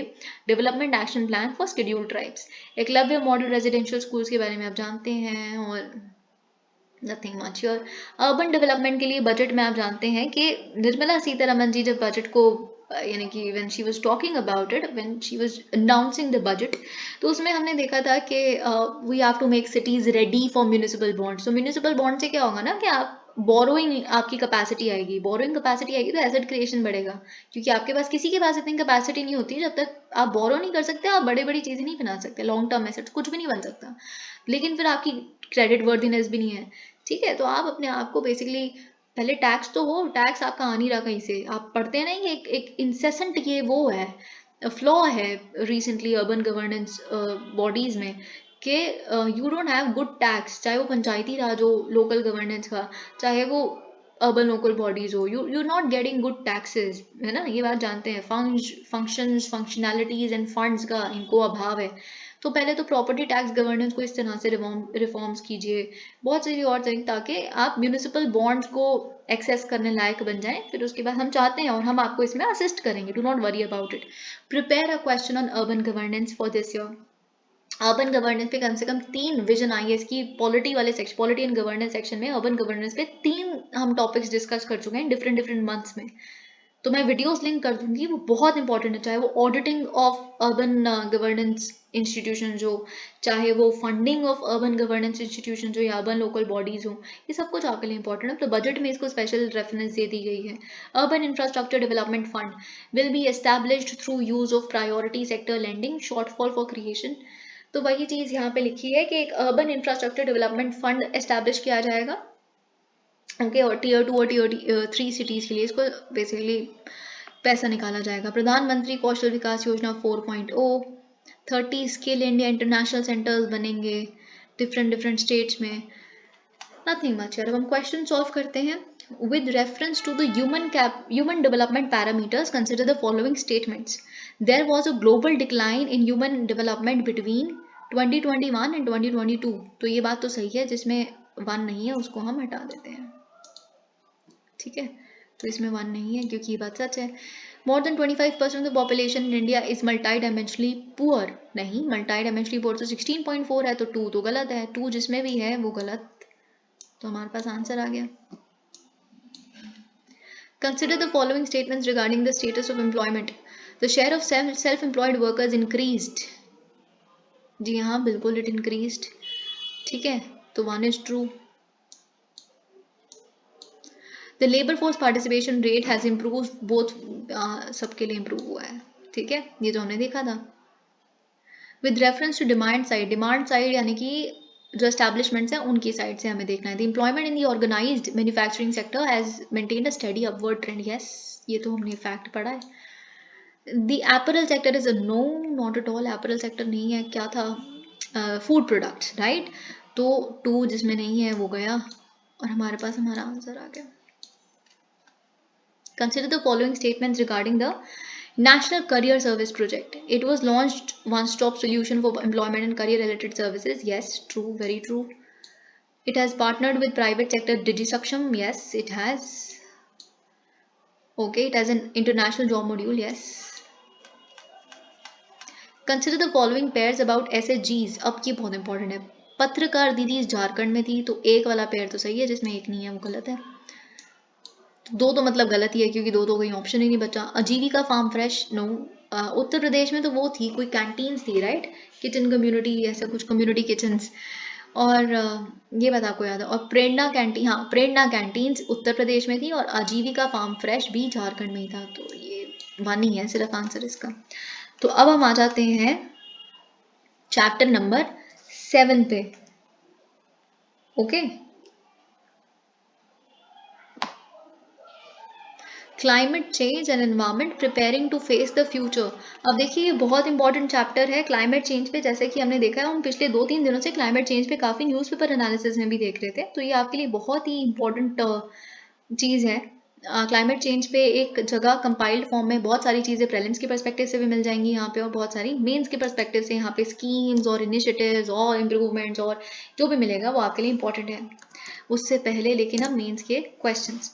इन view of the updated nationally determined contribution set by India, तो भारत ने अपनी एनडीसीज को इम्प्रूव किया है। जो पेरिस एग्रीमेंट के तहत हम वॉलंटरली डिटरमाइन करते हैं कि हमारे टारगेट्स ये हैं, ये हमने अटेन करने हैं, तो उसको हमने अपडेट कर दिया है। तो इसके व्यू में bring out the ways through which the government is enabling the financing of India's sustainable development। तो इसी के कॉन्टेक्स्ट में हमें बताना है कि क्या इंडिया स्टेप्स ले रही है, सरकार स्टेप्स ले रही है इनको पूरा करने के लिए, सस्टेनेबल डेवलपमेंट अटेन करने के लिए। अब क्वेश्चन सेकंड है, India has made some key contributions at the international level in the recent times to combat threat of climate change. तो क्या कॉन्ट्रीब्यूशन हमने इंटरनेशनल लेवल पे किए हैं पिछले कुछ समय पे क्लाइमेट चेंज के थ्रेट को हैंडल करने के लिए। वेरी इंपॉर्टेंट, अगर क्लाइमेट चेंज पे कोई क्वेश्चन भी आ जाता है ना, तो क्लाइमेट चेंज पे आप क्या कीजिए, आप एक जो मेन हेडलाइन देंगे, वो मेन हेडलाइन आप दीजिए कि इंडिया के क्या लॉज आए हैं, फिर एक और हेडलाइन दीजिए कि इंडिया ने क्या स्टेप्स लिए हैं, स्कीम्स लेके आए हैं, फिर एक और हेडलाइन दीजिए कि इंटरनेशनल लेवल पे इंडिया कैसे कंट्रीब्यूट कर रहे हैं। चाहे स्पेसिफिकली जो क्वेश्चन है इंटरनेशनल लेवल का पूछे भी ना, आप ये 3 ब्रॉड हेडलाइंस में बाकी और पॉइंट्स लिखिए, 2-2 3-3 जो भी आपने लिखने हैं, ठीक है। तो अब देखिए आप ये जानते ही हैं कि जो India climate vision is integrally, देखिए हमारे लिए बहुत इंपॉर्टेंट है ये आपके लिए जानना कि जो इंडिया की क्लाइमेट विजन है वो हमारी डेवलपमेंट की भी विजन है। So our development and climate vision go hand in hand. तो उसका मतलब क्या होता है कि हमारी डेवलपमेंट सस्टेनेबल होने वाली है, सस्टेनेबल डेवलपमेंट गोल, सिंपल बात, ठीक है। तो नेशनल एक्शन प्लान, तो हमने क्या स्टेप्स लिए हुए हैं और उसकी प्रोग्रेस क्या हुई है ये हमने देखनी है, ठीक है। तो इंडिया का आप एक इनिशिएटिव जानते हैं, national action plan on climate change, जिसे 2008 में लॉन्च किया गया था और इसके 8 सब नेशनल मिशन हैं इसके अंडर, ठीक है। तो हम देख लेते हैं कौन से 8 मिशन, आपको आठों के नाम याद होने चाहिए क्योंकि आपसे ये क्वेश्चन पूछा भी जा चुका है, पूछा भी जा सकता है कि कौन सा मिशन नहीं है NAPCC का पार्ट। तो national solar mission, solar power अगर हम देखें क्या प्रोग्रेस चल रही है इसमें, नेशनल सोलर मिशन के तहत solar power capacity of 61.62 gigawatts has been installed by October 2022। National mission for enhanced energy efficiency, तो जो जितने भी इक्विपमेंट्स हैं उनकी एनर्जी एफिशिएंसी उसमें हो, ठीक है। तो यहाँ पे PAT cycle 7 notified in October 2021 for energy saving target of 6.63 million ton of oil equivalent. तो देखिए यहाँ पे आप जानते हैं कि एनर्जी एफिशिएंसी क्या होता है, क्योंकि ये जो इनिशिएटिव है इसमें क्या करना है कि इक्विपमेंट्स को एनर्जी एफिशिएंट बनाना है ताकि वो फालतू जो जैसे कि हम ब्यूरो ऑफ एनर्जी एफिशिएंसी देखते हैं बी, तो जो मिनिस्ट्री ऑफ पावर के अंडर काम करती है कि जो भी इक्विपमेंट है वो एफिशिएंटली काम करे, एनर्जी की वेस्टेज ना हो फालतू उस पर। तो इसमें आप जानते हैं इसके तहत एक और चीज़ है, perform achieve and trade PAT, ठीक है। तो ये किसका फ्लैगशिप प्रोग्राम है इस मिशन के अंडर, तो ये आप जानते हैं, ठीक है। तो ये पैट स्कीम क्या करता है कि जो स्पेसिफिक एनर्जी कंजम्पशन है SEC जिसे हम कहते हैं, that is the energy used per unit of production for designated consumers, उसको कम करना है, ठीक है। तो उसके लिए डिफरेंट डिफरेंट साइकिल्स आई हुई हैं, जैसे अब यहाँ पे पैट साइकिल 7 लिखी है, तो पैट साइकिल 1 आई थी पहले कि 478 डेजिग्नेटेड कंज्यूमर्स हमने देखे हैं, एक 8 सेक्टर्स में, एक एल्यूमिनियम है, सीमेंट है, फर्टिलाइजर है, आयरन है, स्टील है। तो इसमें क्या करना है, हमने इनको एनर्जी एफिशिएंट बनाना है पहले तो, ठीक है। तो इसमें हमारा जैसे पैट साइकिल 1 में अराउंड 8.67 मिलियन टन को हमने कर्ब करना था, ठीक है। तो जिससे हमारी एमिशन रिडक्शन हो सके around 31 million ton of CO2 की। तो ऐसे हम डिफरेंट डिफरेंट सेक्टर्स के लिए, जैसे इस पैट 7 साइकिल में हम क्या देख रहे हैं, इसमें भी हमने क्या किया अक्टूबर 2021 में, हमने बोला कि 2022-23 से लेके 2024-25 तक हमने क्या करना है, 509 के करीब हमने ये डेजिग्नेटेड कंज्यूमर्स हैं पर्टिकुलर सेक्टर्स में, तो इससे हमें 6.63 के अराउंड मिलियन टन ऑफ वो कर्ब करने की कोशिश करनी। I hope you understand my point, ठीक है। तो ये चीज़ यहाँ पे लिखी है। फिर उसके बाद national mission on sustainable habitat, तो ये भी आपको पता होना चाहिए। National mission for green India, national green India mission भी जिसे हम कहते हैं, ये भी एक है जिसमें afforestation targets over area of 2.1 lakh hectare. National water mission, जल शक्ति अभियान है इसमें, ठीक है, कैच द रेन कैंपेन था। National mission on strategic knowledge for climate change, very important for you, इसके लिए 12 सेंटर्स ऑफ एक्सीलेंस भी बनाए गए हैं क्लाइमेट चेंज पे, कोर्सेज बहुत सारे, अब तो UGC के कोर्सेज हैं जिसमें डिप्लोमा होता है ये सब वगैरह। National mission for sustaining Himalayan ecosystems, very important, इसमें भी इंटर यूनिवर्सिटी कंसोर्टियम्स इस्टेब्लिश किए गए हैं, 8 major research and development programmes initiate किए गए हैं। National mission for sustainable agriculture, ये भी आपके लिए बहुत इंपॉर्टेंट है, ठीक है। तो अब देखिए उससे पहले कि हम आगे बढ़ें और इनिशिएटिव्स देखें, ठीक है, तो हम देख लेते हैं कार्बन स्टॉक का मतलब क्या होता है। और यहाँ पे एक फैक्ट जो आपके प्रीलिम्स के पर्सपेक्टिव से बहुत इंपॉर्टेंट है। कार्बन स्टॉक का मतलब होता है कि कितना अमाउंट कार्बन सीक्वेस्टर किया गया है from the atmosphere which is stored in biomass, dead would, soil, litre, in the forest, ठीक है। तो आप जानते हैं सॉइल के अंदर सॉइल ऑर्गेनिक कार्बन है, ऑर्गेनिक मैटर है, तो वो कार्बन है। डेड वुड के अंदर वुड तो है ही कार्बन, ठीक है, शुगर्स, कार्बन, सेल्यूलोस, याद कीजिए हमने ये चीज़ अभी रिसेंटली डिस्कस की है। बायोमास में dead biomass, leaves, everything is carbon, you know very well. तो क्या कार्बन स्टॉक है इस तरह की चीज़ों में जो स्टोर्ड है। अब अरुणाचल प्रदेश में मैक्सिमम कार्बन स्टॉक है फॉरेस्ट में, ये आपको याद रखना है। सेकंड पे आता है मध्य प्रदेश, ठीक है। द पर हेक्टेयर, अब लेकिन यहाँ पे तो हमने देख लिया कि Arunachal Pradesh is the maximum carbon stock in forest 1023.84 million tons, लेकिन पर हेक्टेयर यानी कि एक हेक्टेयर में सबसे ज्यादा कार्बन स्टॉक जिस जगह पे हो वो कहाँ पे, जम्मू एंड कश्मीर में। फिर उसके बाद हिमाचल प्रदेश, फिर सिक्किम, फिर अंडमान एंड निकोबार। तो Jammu and Kashmir per hectare के केस में याद रखना है आपको। फिर यहाँ पे और क्या स्टेप्स हमने लिए हैं, national adaptation fund for climate change, NAFCC, it is a central sector scheme, okay, जो अडेप्टेशन प्रोजेक्ट्स को फंड करता है। रामसर साइट्स आप जानते हैं 75 रामसर साइट्स है हमारे पास, 13.3 लाख हेक्टेयर्स का एरिया ये ऑक्यूपाई करते हैं। 49 ऑफ देम हैव, अब देखिए बहुत बड़ी बात है कि पिछले 8 सालों में जब से ये सरकार आई है कि 49 of them have been added to this particular list, ठीक है। Mangrove cover it has increase by 364 square kilometre in 2021 as compared to 2013. Again, mangroves a very important topic for you, क्योंकि आपको पता है कि बजट में मिष्टी इनिशिएटिव आया है, ठीक है। तो मैनग्रोव्स के लिए और क्या क्या किया गया है, जो कोस्टल रेगुलेशन जोन नोटिफिकेशन है 2019 इन्वायरमेंट प्रोटेक्शन एक्ट के तहत, it also deals with it के मैनग्रोव कवर ना हैम्पर हो कोई कंस्ट्रक्शन की वजह से, ये सब वगैरह जो कोस्टल एरियाज में है। जो वाइल्ड लाइफ प्रोटेक्शन एक्ट है, it also deals with it. Indian forest act also deals with it. River conservation and rejuvenation, तो ये 5 P's पे काम करता है, river conservation and rejuvenation, people, policy, plan, programme and project.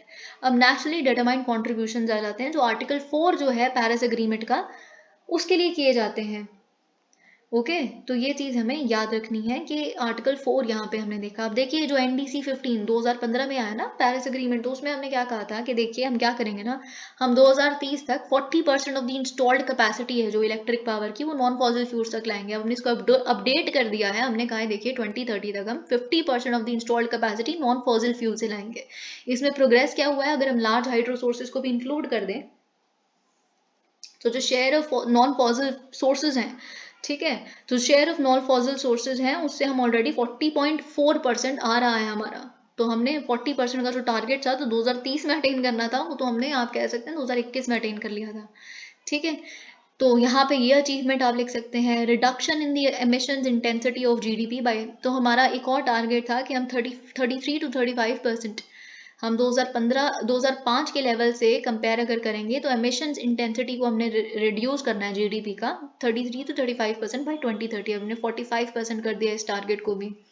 अगर हम यहाँ देखें तो 2005 से लेके 2016 के बीच में India reduced the emission intensity of its GDP by 24%। Emission intensity reduction का मतलब क्या होता है कि जो GDP क्या होता है, आपकी कंट्री ग्रो कितनी कर रही है, ग्रो कैसे करेगी, कितना प्रोड्यूस कर रही है, कितनी इकोनॉमिक एक्टिविटीज हो रही हैं, लेकिन उस इकोनॉमिक एक्टिविटी तो ना GDP की ग्रोथ के लिए बेसिकली आप कितनी कार्बन एमिशंस कर रहे हो, तो वो GDP ग्रोथ के लिए कार्बन एमिशंस को हमें रिड्यूस करना है बाय 33 to 35%, पर हमने इसको 45% कर दिया, ओके। कार्बन सिंक, यहाँ पे कार्बन सिंक का सेम ही है आई थिंक। तो carbon sink of 2.5 to 3 billion tons of CO2 equivalent by 2030, तो यहाँ पे भी वही लिखा है, increase of 79.4 million tons of carbon stock as compare to the estimates of 2017, ये हमने ऑलरेडी अटेन कर लिया 79.4% million tons basically. Transition to renewable energy sources, तो जो 2022 की ग्लोबल स्टेटस रिपोर्ट है वो क्या बताती है कि 2014 से 2021 में टोटल इन्वेस्टमेंट जो रिन्यूएबल्स में हुई है, it stood at $78.1 billion in India, ठीक है। तो वही सारी चीजें यहाँ पे लिखी है। लाइकली इंस्टॉल्ड कैपेसिटी जो हमारी होगी, ये रिपोर्ट क्या कहती है 2022 की ग्लोबल स्टेटस रिपोर्ट के 2029-30 तक बेसिकली हम एक्सपेक्ट कर रहे हैं मोर देन 800 गीगावाट हमारी जो बेसिकली इंस्टॉल्ड कैपेसिटी होगी, जिसमें से 500 गीगावाट कहाँ से आएगी, नॉन फॉसिल फ्यूल से, 800 में से, ठीक है। फिर हमारा नेशनल ग्रीन हाइड्रोजन मिशन भी है, ओके, ये सब कुछ आप जानते हैं।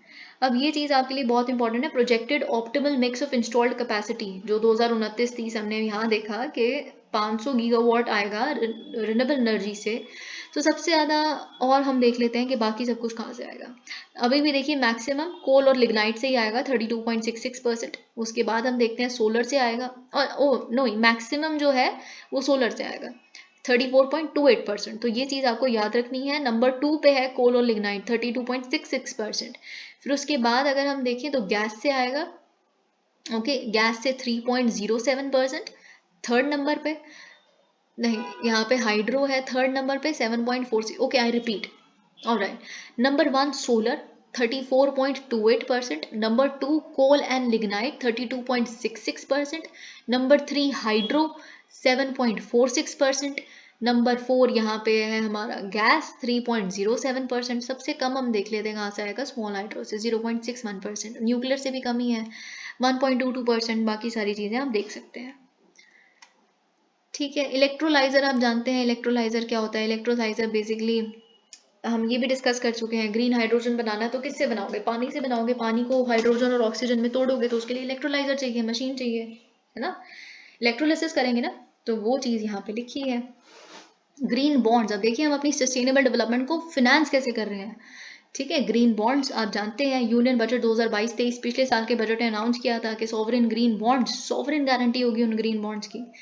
तो आरबीआई ने इसको, इनके ट्रांचेस को भी अब इशू कर दिया है। Regulatory framework for issuance of green debt securities, तो वही चीज़ यहाँ पे लिखी है। प्रायोरिटी सेक्टर लेंडिंग में भी आप जानते हैं रिन्यूएबल एनर्जी एक सेक्टर है। ओके, साथ ही में वही चीज़ SEBI introduced the regulatory framework for the issuance of green debt securities as a mode of sustainable finance, जो इनका सेबी की रेगुलेशंस हैं 2008 की, उसके तहत issue and listing of debt securities regulation. Investing in resilience for sustainable development. SEBI has been one of the early adopters of sustainability reporting for listed entities and requires mandatory ESG. ESG का concept I think यहाँ लिखा है, environmental social and governance. तो आपकी जो company है जो आप इस्टेब्लिश कर रहे हैं, जो आप टॉप 100 लिस्टेड एंटिटीज में से अगर आप आते हैं 2012 से लेके अभी तक, क्या हमने सेबी ने फ्रेमवर्क इस्टेब्लिश किया हुआ है कि आपको बेसिकली अपने ESG रिलेटेड डिस्क्लोजर्स करने हैं मैंडेटरली। ठीक है, तो आपका आपके इकोनॉमिक एक्टिविटी का इन्वायरमेंटल क्या इम्पैक्ट है, सोशल का इम्पैक्ट है, गवर्नेंस कैसी है आपकी कंपनीज में, ये सारी चीज़ें। ठीक है, तो the business responsibility and sustainability report, SEBI has issued new sustainability reporting requirements under the business responsibility and sustainability report. तो this is SEBI and you have to remember this. Okay, तो वही सारी चीज़ें यहाँ पे लिखी है। अब देखिए, आपसे एक और क्वेश्चन पूछा जा सकता है कि COP27 जो अभी शर्म अल शेख इजिप्ट में हुआ, उसके जो ब्रॉड निकल के आए अचीवमेंट्स, या अचीवमेंट्स तो क्या ही आएंगे, पर ब्रॉड जो आउटकम्स आए हैं, या उसको कंपेयर कीजिए COP26 ग्लासगो से। तो या फिर कुछ इस तरह का क्वेश्चन आ गया तो आपको प्रिपेयर करके जाना है, क्योंकि ग्लासगो एक वाटरशेड था, क्योंकि उसमें हमने 2070 का बोला पंचामृत और ये सब वगैरह आपको याद है, राइट। तो you should be preparing them simultaneously and hand in hand. ठीक है, तो वो चीज़ आपके लिए बहुत इंपॉर्टेंट है। तो आप जानते हैं शर्म अल शेख में क्या हुआ, COP27 में assistance to loss and damage. Loss and damage का कॉन्सेप्ट कहाँ आया था, बाली जो एक्शन प्लान बनाया गया था पहली बार वहाँ आया था। ठीक है, कि जो क्लाइमेट चेंज की वजह से ऑलरेडी लॉस एंड डैमेज हो चुका है, उनको दोबारा बनाने के लिए, क्रिएट करने के लिए उन एसेट्स को डेवलपिंग कंट्रीज को या लीस्ट डेवलप्ड कंट्रीज को पे किया जाए उसके लिए। तो लॉस एंड डैमेज के लिए एक फंड होगा, इस पे फाइनली हम पहुंच गए हैं इस एग्रीमेंट पे, लेकिन उसकी ऑपरेशनैलिटी कब से होगा, कैसे होगा, कौन कितना फंड करेगा, इसका कुछ अता पता नहीं है। इसे नेगोशिएट किया जाएगा। पिछले हम कितने डेकेड से सोच रहे हैं फाइनेंशियल असिस्टेंस मिले लॉस एंड डैमेज के लिए, पर अब जाके फाइनली एटलीस्ट हम, अब देखते हैं आगे क्या होता है, खैर, but still. Global goal and adaptation, तो ग्लोबल गोल एंड अडेप्टेशन हमने यहाँ पे how to move forward on the global goal and adaptation which will conclude at COP28। तो COP28 में हम global goal and adaptation को adopt करते हुए देखेंगे। ठीक है, और हमारा फर्स्ट ग्लोबल स्टॉक टेक क्या होने वाला है 2023 में हम फाइनली देखने वाले हैं, जो UAE, आपको ये पता होना चाहिए कि प्रेसिडेंसी मिली हुई है UAE को। इससे पहले आप जानते हैं कि यूके के पास थी, तो नहीं, इससे पहले अब इजिप्ट से पहले यूके ग्लासगो में हुआ था, क्योंकि फिर अब UAE। ठीक है, तो वही सारी चीज़ें यहाँ पे लिखी हैं। Just transition and mitigation work programme, तो जस्ट ट्रांजिशन की बात की गई है। एक और चीज़ देखिए क्या हुआ था कि COP26 में, अगर मैं ही आपको थोड़ा सा कंपेयर करके बताऊं, तो COP26 में क्या हुआ था ग्लासगो में 2021 में, कंट्रीज ने सबने अग्री किया था कि देखिए जो 1.5 डिग्री सेल्सियस की जो लिमिट है, इससे ज़्यादा ग्रीन हाउस गैस एमिशंस ना, यानी कि इससे ज़्यादा ग्लोबल वार्मिंग ना हो, उसको हम सब मानते हैं। तो इसीलिए हम कट करेंगे अब से अपने ग्रीन हाउस गैस एमिशंस को, ठीक है। लेकिन हमें पता है कि जो हम कर रहे हैं वो इनफ नहीं है इस 1.5 डिग्री सेल्सियस लिमिट को अटेन करने के लिए। आईपीसीसी की रिपोर्ट ये बताती हैं, सारी रिपोर्ट्स बताते हैं। तो हम क्या करेंगे कि हम हर साल आएंगे और हम हर साल आके अपनी पहले वाली कमिटमेंट्स को स्ट्रॉन्गर स्ट्रॉन्गर करते रहेंगे, जिसे इंप्रेशन मैकेनिज्म कहते हैं, ठीक है। तो ये चीज़, तो यहाँ पे वही चीज़ हमने इसका एक फॉलो अप 2027 में भी देखा कि कुछ कंट्रीज थी वो कह रही थी हर साल यहाँ पे ना आना पड़े हमें, यू नो, कि अपने कमिटमेंट्स को स्ट्रॉन्गर स्ट्रॉन्गर करने के लिए। कुछ कंट्रीज ने ट्राई किया COP27 में, but they didn't succeed, okay.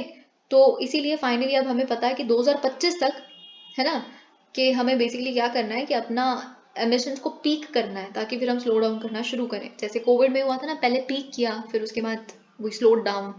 तो वही चीज़ यहाँ पे लिखी है, ओके। और देखिए बहुत सारे और कोशिशें हुई, डेवलपिंग कंट्रीज पे थोपने की कोशिश की गई कि कार्बन टैक्स होना चाहिए। वो फाइनली इंडिया चाइना जैसे कंट्रीज ने नहीं अपनाया, क्योंकि अभी तो हम डेवलपिंग हैं, आप तो डेवलप्ड हो चुके हैं। तो और बहुत सारी चीज़ें आपको याद होगी जो हमें यहाँ नहीं डिस्कस करनी, क्योंकि आपके करंट अफेयर्स में आई एम अज्यूमिंग कि वो आपके इन्वायरमेंट या इकोलॉजी जो भी सेक्शन होता है उसमें डिस्कस हुआ होगा। अब देखिए, लेकिन फिर एक और बात लेकिन मैं आपको बताना चाहूँगी कि अडेप्टेशन और मिटिगेशन में ये एक बेसिक चीज़ें हैं, पता। अगर आपको इन चीज़ों के बीच में डिफरेंस नहीं पता और आप लिख रहे हैं ये स्कीम वो स्कीम, खत्म, मतलब दिस नथिंग, उससे ज़्यादा फिर कुछ नहीं बुरा हो सकता है। आपको ये पता होना चाहिए कि मिटिगेशन क्या करता है, कॉज को टैकल करने की कोशिश करता है क्लाइमेट चेंज के। अडेप्टेशन इफेक्ट को टैकल करने की कोशिश करता है क्लाइमेट चेंज के। कैसे? यानी कि अडेप्टेशन क्या करेगा, देखिए क्लाइमेट चेंज हो चुका है, इसमें कोई दो राहें नहीं है, अब तो हम इतना कुछ हो गया। तो अब कैसे अडेप्ट किया जाए? पानी कम है तो फिर क्रॉप्स ऐसी उगाओ जिनको पानी कम की ज़रूरत है, जैसे मिलेट्स, अडेप्टेशन। फिर उसके बाद अगर हम मिटिगेशन की बात करें तो क्लाइमेट चेंज कम करना है, क्या करो, ग्रीन हाइड्रोजन मिशन ले आओ, क्योंकि उससे क्या होगा, कार्बन एमिशंस कम होंगी, ठीक है। तो ये चीज़ कि ग्रीन हाउस गैस एमिशन कम हो, कॉज ही कम हो, तो वो चीज़ें यहाँ पे आपको याद रखनी है। अब देखिए, हम देखिए अपने माइंड में क्या लेके गए थे COP27 में, life initiative, life style for environment, ठीक है। तो लाइफ इनिशिएटिव क्या है, बेसिकली बिहेवियरल चेंज करने की कोशिश करता है। बिहेवियरल चेंज जैसा अगर कुछ भी आपके GS4 में भी आता है तो लाइफ इनिशिएटिव को लिख के आइए। देखिए क्या है बिहेवियरल चेंज का मतलब, क्या है कि क्यों सारा जो बोझ है वो सरकारों के कंधों पे ही डालना कि आप स्कीम लेके आइए, आप ये करिए, आप फंडिंग कीजिए। अरे आप भी तो खुद को बदलिए, अपना लाइफस्टाइल बदलिए। तो यहाँ पे क्या होता है, इंडिविजुअल्स पे, कम्युनिटीज पे, हर किसी पे ये जो शेयरिंग हो जाता है बर्डन का, you will have to change your lifestyle also if you want a sustainable environment, okay, और sustainable development। तो यही हम बेसिकली वहाँ लेके गए थे। और long term carbon development strategy भी हमने अपनी वहाँ पे अनाउंस की। Long term carbon development strategy का मतलब क्या है, 2070 तक हम कार्बन न्यूट्रल बनने की बात कर रहे हैं, तो हम कैसे बनेंगे? देखिए हम हर चीज़ तो कुछ नहीं कह सकते, तब तक कितनी टेक्नोलॉजीज आ जाएंगी, कितना एवोल्यूशन हो जाएगा, वो तो खैर टाइम टू टाइम, इसलिए हम स्पेसिफिक्स नहीं बोल सकते। लेकिन हमें ये पता है कि हम सस्टेनेबली ग्रो करेंगे। ये कुछ कुछ हमने ब्रॉड आउटलाइंस दी हैं LTEDs में। तो उसमें क्या है, बेसिकली यहाँ पे लिखा है कि हम मैक्सिमाइज करेंगे इलेक्ट्रिक व्हीकल्स के यूज़ को, एथेनॉल ब्लेंडिंग करेंगे, 2025-26 तक 20% एथेनॉल ब्लेंडिंग कर देंगे, पब्लिक ट्रांसपोर्ट को ज़्यादा एम्फोसाइज करेंगे, ठीक है, पैसेंजर्स के लिए भी, फ्लीट के लिए भी, ताकि अलग अलग सब अपनी कारों में ना घूमें, ठीक है। ये भी लाइफ इनिशिएटिव का एक पार्ट है, खैर। तो अगर आप लाइफ इनिशिएटिव लिख रहे हैं तो आप कार पूलिंग लिख देंगे या फिर बस के थ्रू ट्रैवल करना। Climate resilient urban urban development, तो वही सारी चीज़ें। इफेक्टिव ग्रीन बिल्डिंग कोड्स होंगे। अब ग्रीन बिल्डिंग कोड कितने एफिशिएंट होंगे, कैसे होंगे, नई टेक्नोलॉजी की, वो डिफर कर सकता है, पर ग्रीन बिल्डिंग कोड्स होंगे, ये फैक्ट है। स्मार्ट सिटी इनिशिएटिव्स होंगे, ठीक है। A 3-fold increase in nuclear capacity by 2032, ये भी एक चीज़ यहाँ पे लिखी है, ओके। अब देखिए इंटरनेशनल इनिशिएटिव्स क्या है हमारे। इंटरनेशनल सोलर अलायंस है गुरुग्राम में, जिसका हमारे पास हेडक्वार्टर्स हैं, ठीक है, सेक्रेटेरिएट है। तो उसमें हमें अब परमानेंट ऑब्जर्वर स्टेटस भी मिल गया है यूनाइटेड नेशन जनरल असेंबली में, इंटरनेशनल सोलर अलायंस को, ठीक है। अब आप ये भी जानते हैं CDRI क्या है, coalition for disaster resilient infrastructure. तो coalition for disaster resilient infrastructure यहाँ पे लिखा है, इसे कब लॉन्च किया गया था प्राइम मिनिस्टर मोदी द्वारा, United Nations climate action summit New York में जो हुई थी 2019 में, उसके तहत क्या है 31 countries, 6 international organisations, 2 private sector organisations have joined as members. उसका एक DRI कनेक्ट भी है, डिजास्टर रेजिलिएंट इंफ्रास्ट्रक्चर कनेक्ट, जिसमें it is a network of networks where you enable stakeholder access to knowledge resources, best practices and stuff like that. Okay, infrastructure for resilient island states भी एक iris initiative के बारे में आप लिख सकते हैं, सब इनिशिएटिव है, ठीक है, जिसमें यूके है, ऑस्ट्रेलिया है, फिजी है, जमाइका है, मॉरिशस है। ओके, उसमें आइलैंड स्टेट्स में कैसे you sort of do this climate resilient infrastructure creation and all of that, ठीक है। तो अब CDRI की एक ग्लोबल फ्लैगशिप रिपोर्ट भी है on disaster and climate resilient infrastructure, prelims में आ सकता है, तो आपको पता होना चाहिए इनिशिएटिव ये है ना, क्लाइमेट रेजिलिएंट इंफ्रास्ट्रक्चर का, तो वही लेके आएगी ये फ्लैगशिप रिपोर्ट, ताकि ग्लोबल अटेंशन को केंद्रित किया जा सके इस बहुत इंपॉर्टेंट चीज पे। तो देखिए अभी जब जैसे क्लाइमेट रेजिलिएंट, खैर अभी देखेंगे हम, leadership group for industry transition, lead IT group, very important, India और स्वीडन द्वारा लॉन्च किया गया था leadership group for industry transition, जिसमें क्या होगा, वर्ल्ड इकोनॉमिक फोरम का भी सपोर्ट मिला था। कहाँ इसे स्टैब्लिश किया गया था, 2019 में ही, न्यूयॉर्क में ही, UN क्लाइमेट एक्शन समिट में ही, ठीक है, ताकि हम वही बूस्ट क्लाइमेट एम्बिशन जो every sort of sector. Okay, तो ये चीज। अब साथ ही में initiatives related to other environmental issues, तो बाकी इन्वायरमेंटल इनिशिएटिव्स क्या है, अब देखिए ये थोड़ा पेरिफेरल है, पर अगेन ये भी आप लिख सकते हैं, initiatives related to other environmental issues में कंजर्वेशन ऑफ बायोडाइवर्सिटी आप लिख सकते हैं कि हम 8th इन द वर्ल्ड हैं, 4th इन एशिया हैं, मेगा डाइवर्स कंट्रीज में से इंडिया और नेपाल ने MOU साइन किया हुआ बायोडाइवर्सिटी कंजर्वेशन में, कोऑपरेशन में, wild life, environment, biodiversity, climate change में। वाइल्ड लाइफ की अगर हम बात करें तो 53 टाइगर रिजर्व्स हैं हमारे पास 18 स्टेट्स में, 75% of the world tiger population global की भारत में है, ठीक है। जो हमारा गोल था 2022 तक जो हमने अटेन करना था, वो हमने 4 साल पहले ही कर लिया था 2018 में, doubling the tiger numbers. Indian elephant appendix बाद में है, माइग्रेटरी स्पीशीज वाला कॉन्वेंशन में, ठीक है, उसको ऐड किया गया बेसिकली गांधीनगर में जो अभी कॉन्वेंशन हुआ था CMS 13।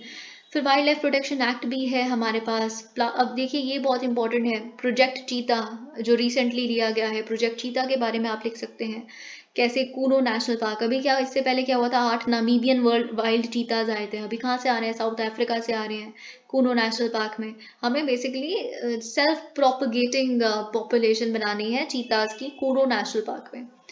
चीता आप जानते हैं एक्सटिंक्ट डिक्लेयर कर दिया गया था इंडिया में 1952 में, बट ऑफ कोर्स हम अब देखेंगे चीताज आ जाएंगे तो they would help restore open forest and grassland ecosystem in India. Okay, plastic waste management and elimination of identified single use plastic, इसे लिखे बिना तो आपका इन्वायरमेंट का क्वेश्चन ही नहीं कंप्लीट होता। Plastic waste management amendment rules आए हैं जो 2021 में, हमने रिसेंटली बैन देखा है सिंगल यूज प्लास्टिक की आइटम्स पे, ठीक है, तो ये आपको लिखना है। Plastic waste management second amendment rules भी आए हैं 2022 में।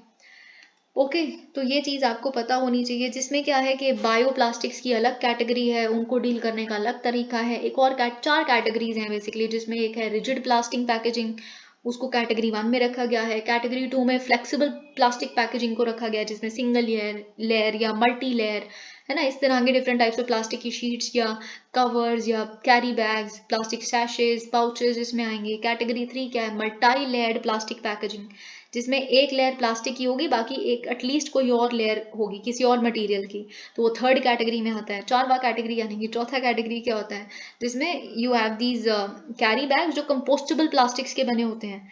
तो हर एक को डील करने का अलग तरीका है। ओके, वही इस चीज़ में बताई, इन ये जो अमेंडमेंट आई है इसमें बताया गया है, ठीक है।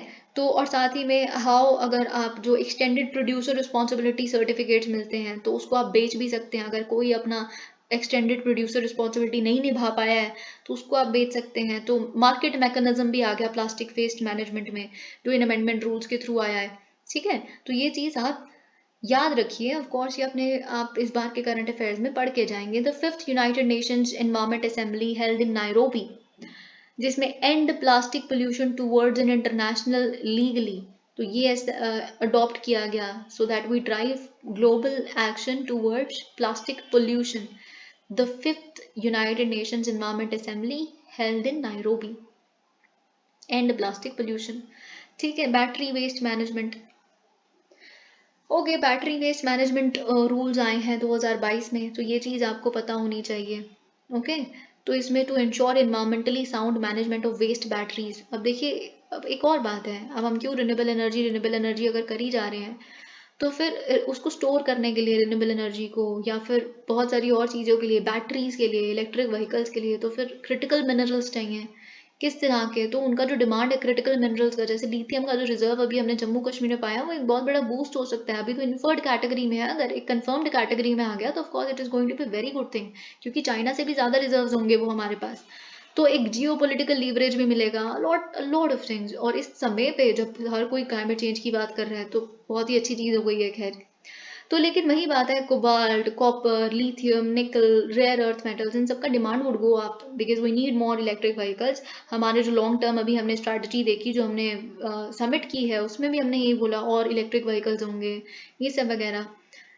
तो ग्लोबल सप्लाई चेन ऑफ, लेकिन वही बात है कि जो ग्लोबल सप्लाई चेन है क्रिटिकल मिनरल्स की, इट इज़ वेरी कंसनट्रेटेड कहीं ही पर्टिकुलर कंट्रीज में, और अनइवनली डिस्ट्रीब्यूटेड है, जिसकी वजह से एक कंट्री को दूसरी कंट्री पे लीवरेज मिल जाता है जियो पोलिटिकल भी। जैसे अगर हम देखें, बोलीविया, अर्जेंटीना, चाइना, ऑस्ट्रेलिया, इनके पास लिथियम ज़्यादा है, ठीक है, बहुत ज़्यादा है Australia.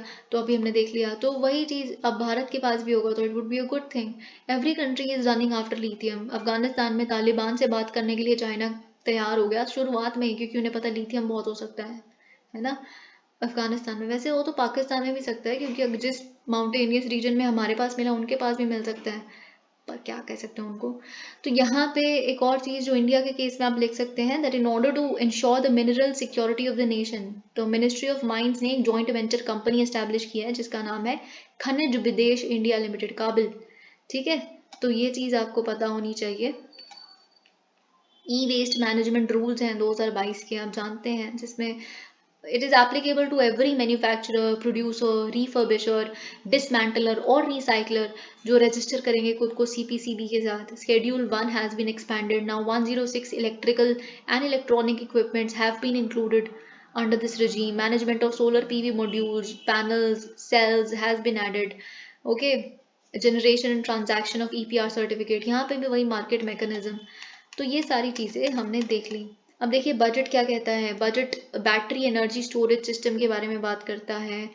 Okay, it would be supported through viability gap funding, इसीलिए रिन्यूएबल एनर्जी इवैक्यूएशन, अमृत धरोहर, आप प्रमोट कीजिए लोकल कम्युनिटीज़ के यूनिक कॉन्जर्वेशन स्टाइल को। बहुत इंपॉर्टेंट है, अमृत धरोहर लिख के आइए कि देखिए हमें ना बहुत घमंड है कि हम नई टेक्नोलॉजी साइंस ये वो, लेकिन जो हमें ये ट्रेडिशन सिखा सकते हैं कॉन्जर्वेशन के, वो कोई नहीं सिखा सकता।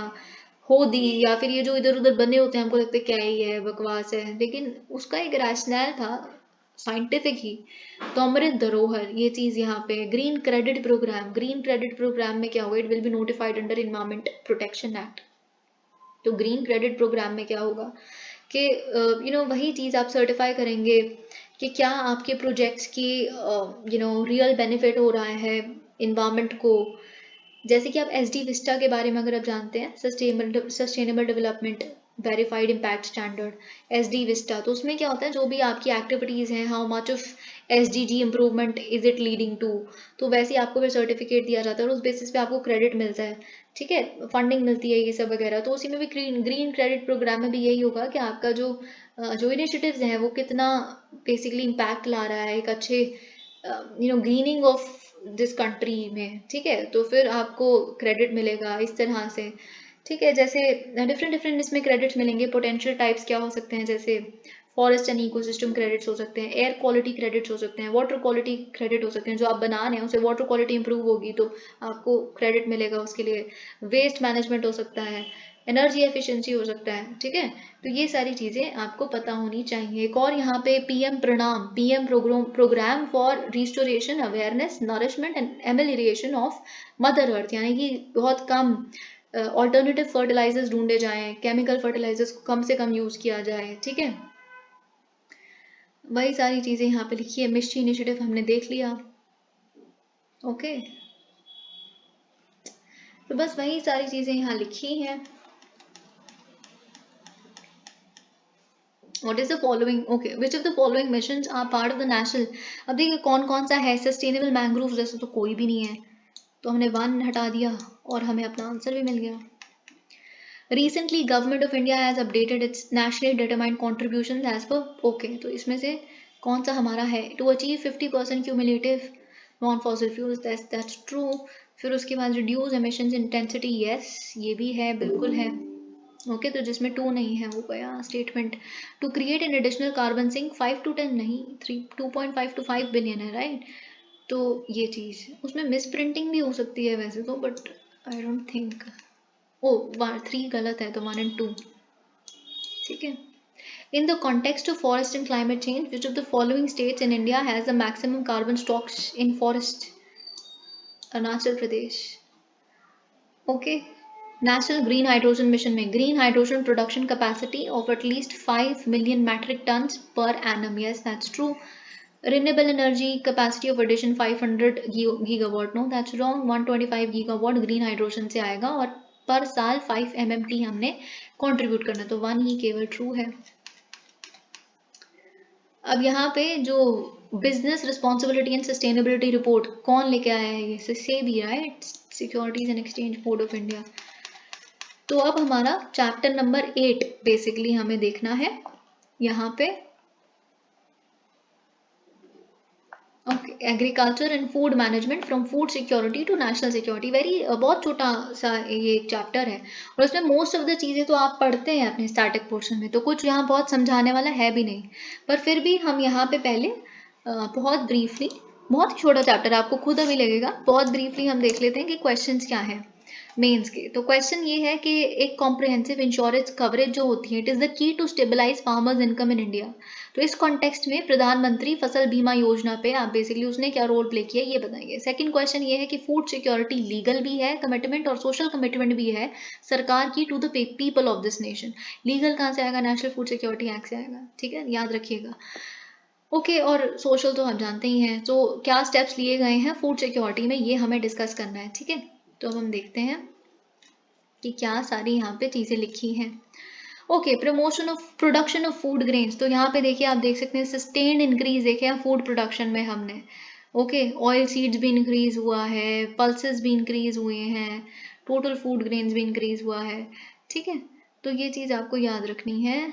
Alright agricultural growth average annual growth rate of 4.6%, तो जो एग्रीकल्चर सेक्टर ने ग्रो किया है 4.6% से ग्रो किया है ड्यूरिंग द लास्ट 6 years।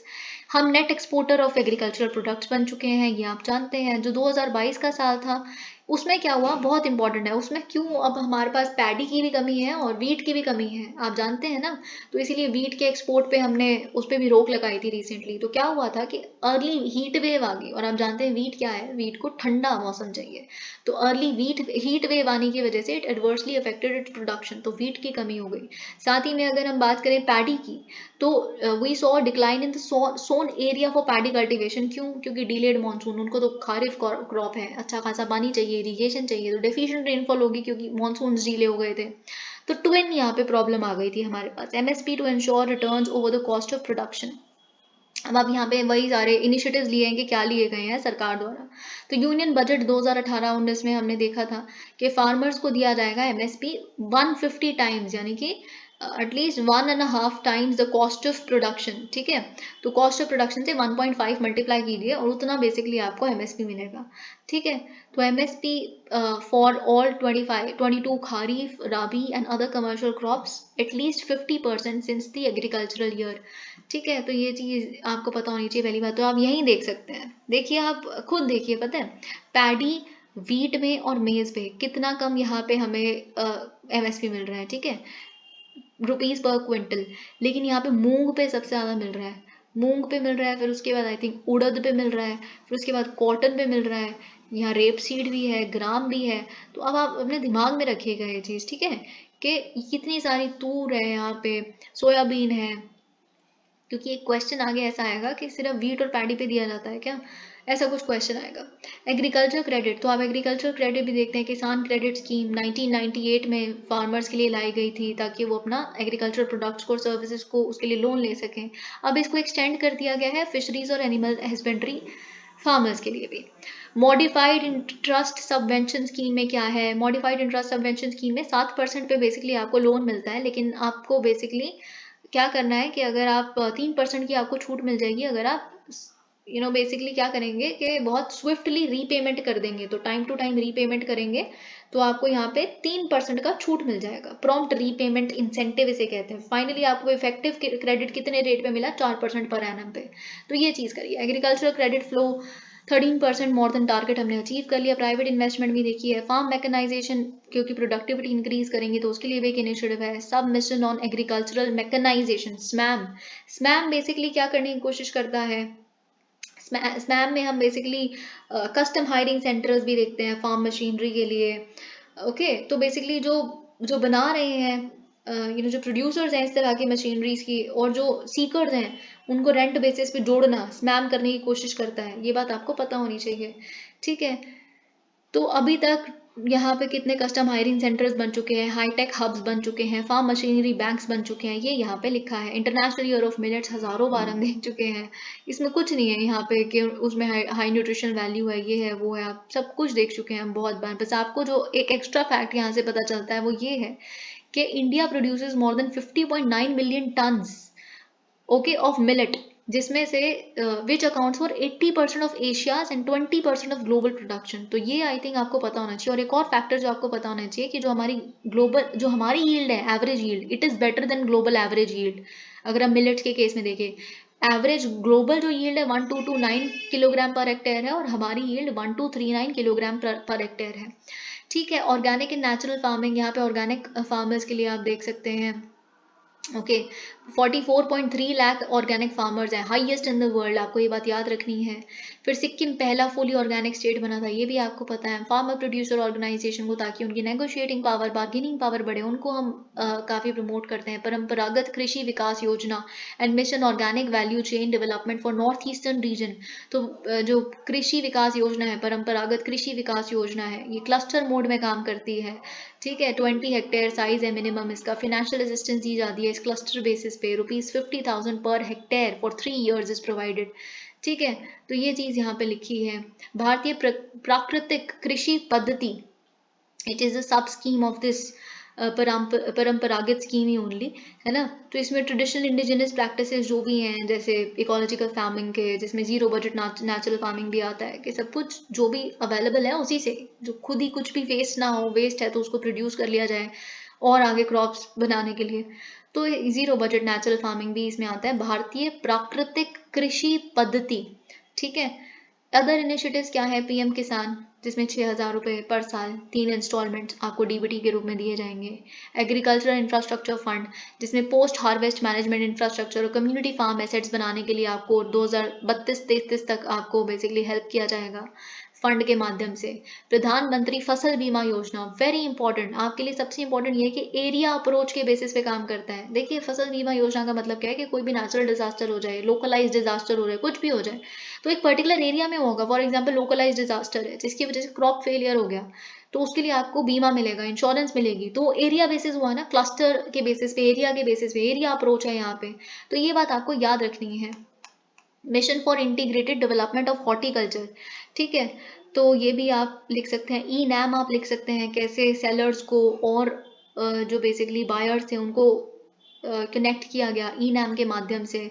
सिर्फ आपको मंडीज तक ही सीमित नहीं रहना, ई नैम पोर्टल भी है, okay. Allied sectors, life stock sector grew at 7.9% CAGR, compounded annual growth rate, ठीक है, 2014-15 से 2020-21 कांस्टेंट प्राइसेस पे। फिशरीज को अगर हम देखें तो फिशरीज में हमने एनुअल एवरेज ग्रोथ रेट देखी 7%, ठीक है। और एग्रीकल्चरल के पूरे ग्रॉस वैल्यू एडेड में 6.7% जो कंट्रीब्यूट करती है वो फिशरीज करती है। डेयरी सेक्टर आप देख सकते हैं, it is employing more than 8 crore farmers directly. और हम फर्स्ट है मिल्क प्रोडक्शन में, थर्ड है एग प्रोडक्शन में, एट्थ है मीट प्रोडक्शन में, ठीक है। गवर्नमेंट इनिशिएटिव्स इन अलाइड सेक्टर्स के लिए क्या है? Animal husbandry infrastructure development fund है, जिसमें 15,000 करोड़ का कॉर्पस है, 2020 में इसे लॉन्च किया गया था। नेशनल लाइफ स्टॉक मिशन आप जानते हैं, ओके। एंटरप्रेन्योरशिप डेवलपमेंट, स्टार्टअप्स वगैरह, पोल्ट्री, शीप, गोट, पिगरी, इन सारे सेक्टर्स में। फीड एंड फॉडर डेवलपमेंट में भी, फॉडर के बारे में तो आप बिल्कुल लिखिए। National animal disease control programme, very important. Foot and mouth disease, brucellosis को वैक्सीनेशन के माध्यम से ट्रीट करने की कोशिश की है। प्रधानमंत्री मत्स्य संपदा योजना फिशरी सेक्टर के लिए, कोऑपरेटिव सेक्टर सहकर से समृद्धि, तो आप ये भी जानते हैं कि वही मतलब सॉलिडारिटी और एक दूसरे के लिए खड़ा होना, जो मेंबर्स हैं वही ओनर्स हैं कोऑपरेटिव्स के, तो ये चीज़ यहाँ पे लिखी है। Multi state cooperative societies act भी लाए, अब तो उसमें अमेंडमेंट भी हो गई है, एक बिल भी है, ठीक है, तो वही सारी चीज़ें यहाँ पे लिखी हैं। अब ये एक फैक्टर है, अराउंड 19% ऑफ एग्रीकल्चरल फिनेंस जो है वो कोऑपरेटिव सोसाइटीज से आता है, तो ये आपको याद रखना है। बाई चांस लिखा 50% से भी ज़्यादा अगर कोऑपरेटिव से आता है तो वो बात बिल्कुल गलत है। Food processing sector very important for you, food processing sector सबसे ज़्यादा इंपॉर्टेंट है आपके लिए। तो फूड प्रोसेसिंग करना क्या है कि टमाटोज हैं उसकी केचप बना दो, शेल्फ लाइफ बढ़ा दो, या फिर किसी फूड प्रोसेसिंग करके उसकी, तो बहुत इंपॉर्टेंट ये इस पे क्वेश्चन आता ही आता है। प्रधानमंत्री किसान संपदा योजना, ठीक है, जिसमें फाइनेंशियल असिस्टेंस दी जाएगी इस तरह के पार्क्स इस्टेब्लिश करने के लिए जहाँ पे फूड प्रोसेसिंग हो रही है। प्रधानमंत्री prime ministers formalisation of micro food processing enterprises, micro food enterprises जो है, जो एक डिस्ट्रिक्ट में एक ही प्रोडक्ट जो है जो बन रहा है उसको इकोनॉमीज ऑफ स्केल दीजिए और उसको रिकॉग्नाइज कीजिए। फिर कृषि उड़ान 2.0, जिसमें क्या होगा, जो horticulture fishery life stock processed foods हैं हिली एरियाज के, नॉर्थ ईस्टर्न स्टेट्स के, ट्राइबल स्टेट्स के, उन्हें बेसिकली उड़ान यानी कि जो एयरपोर्ट के मतलब एरोप्लेन्स के माध्यम से उन्हें पहुंचाया जाएगा, पेरिशेबल्स है ना, तो प्रोडक्ट लिंक्ड इंसेंटिव स्कीम में भी, प्रोडक्शन लिंक्ड इंसेंटिव स्कीम में भी फूड प्रोसेसिंग सेक्टर यहाँ पे है, इंडस्ट्री है, तो वही सारी चीज़ें यहाँ पे लिखी हैं। फूड सिक्योरिटी एंड कंक्लूजन यहाँ पे आ जाता है, ठीक है, तो आपको ये सारी चीज़ें आप खुद से पढ़ सकते हैं, यहाँ पे कुछ बहुत खास है नहीं। So we are done with our chapter. अगर लेट मी सी यहाँ पे कुछ रह गया है तो दैट इज ओनली, यहाँ पे बस आपको खुद पढ़ना है, चैप्टर खत्म भी हो गया। Okay, challenges lack of adequate and efficient cold chain चाहिए हमें, ठीक है, लॉजिस्टिक बैरियर्स को हटाना है तो इसलिए national logistics policy would come into picture. Okay, national food security act 2013, one nation one ration card scheme has been up यहाँ पे ली गई है ताकि इंट्रा स्टेट और इंटर स्टेट पोर्टेबिलिटी हो सके राशन कार्ड्स की। सो नथिंग मच, वही चीज़ यहाँ पे लिखी है ताकि वेस्टेज ना हो। ओके, ये तो बजट है, budget of course you would do on your own. So thank you so much, please like the video.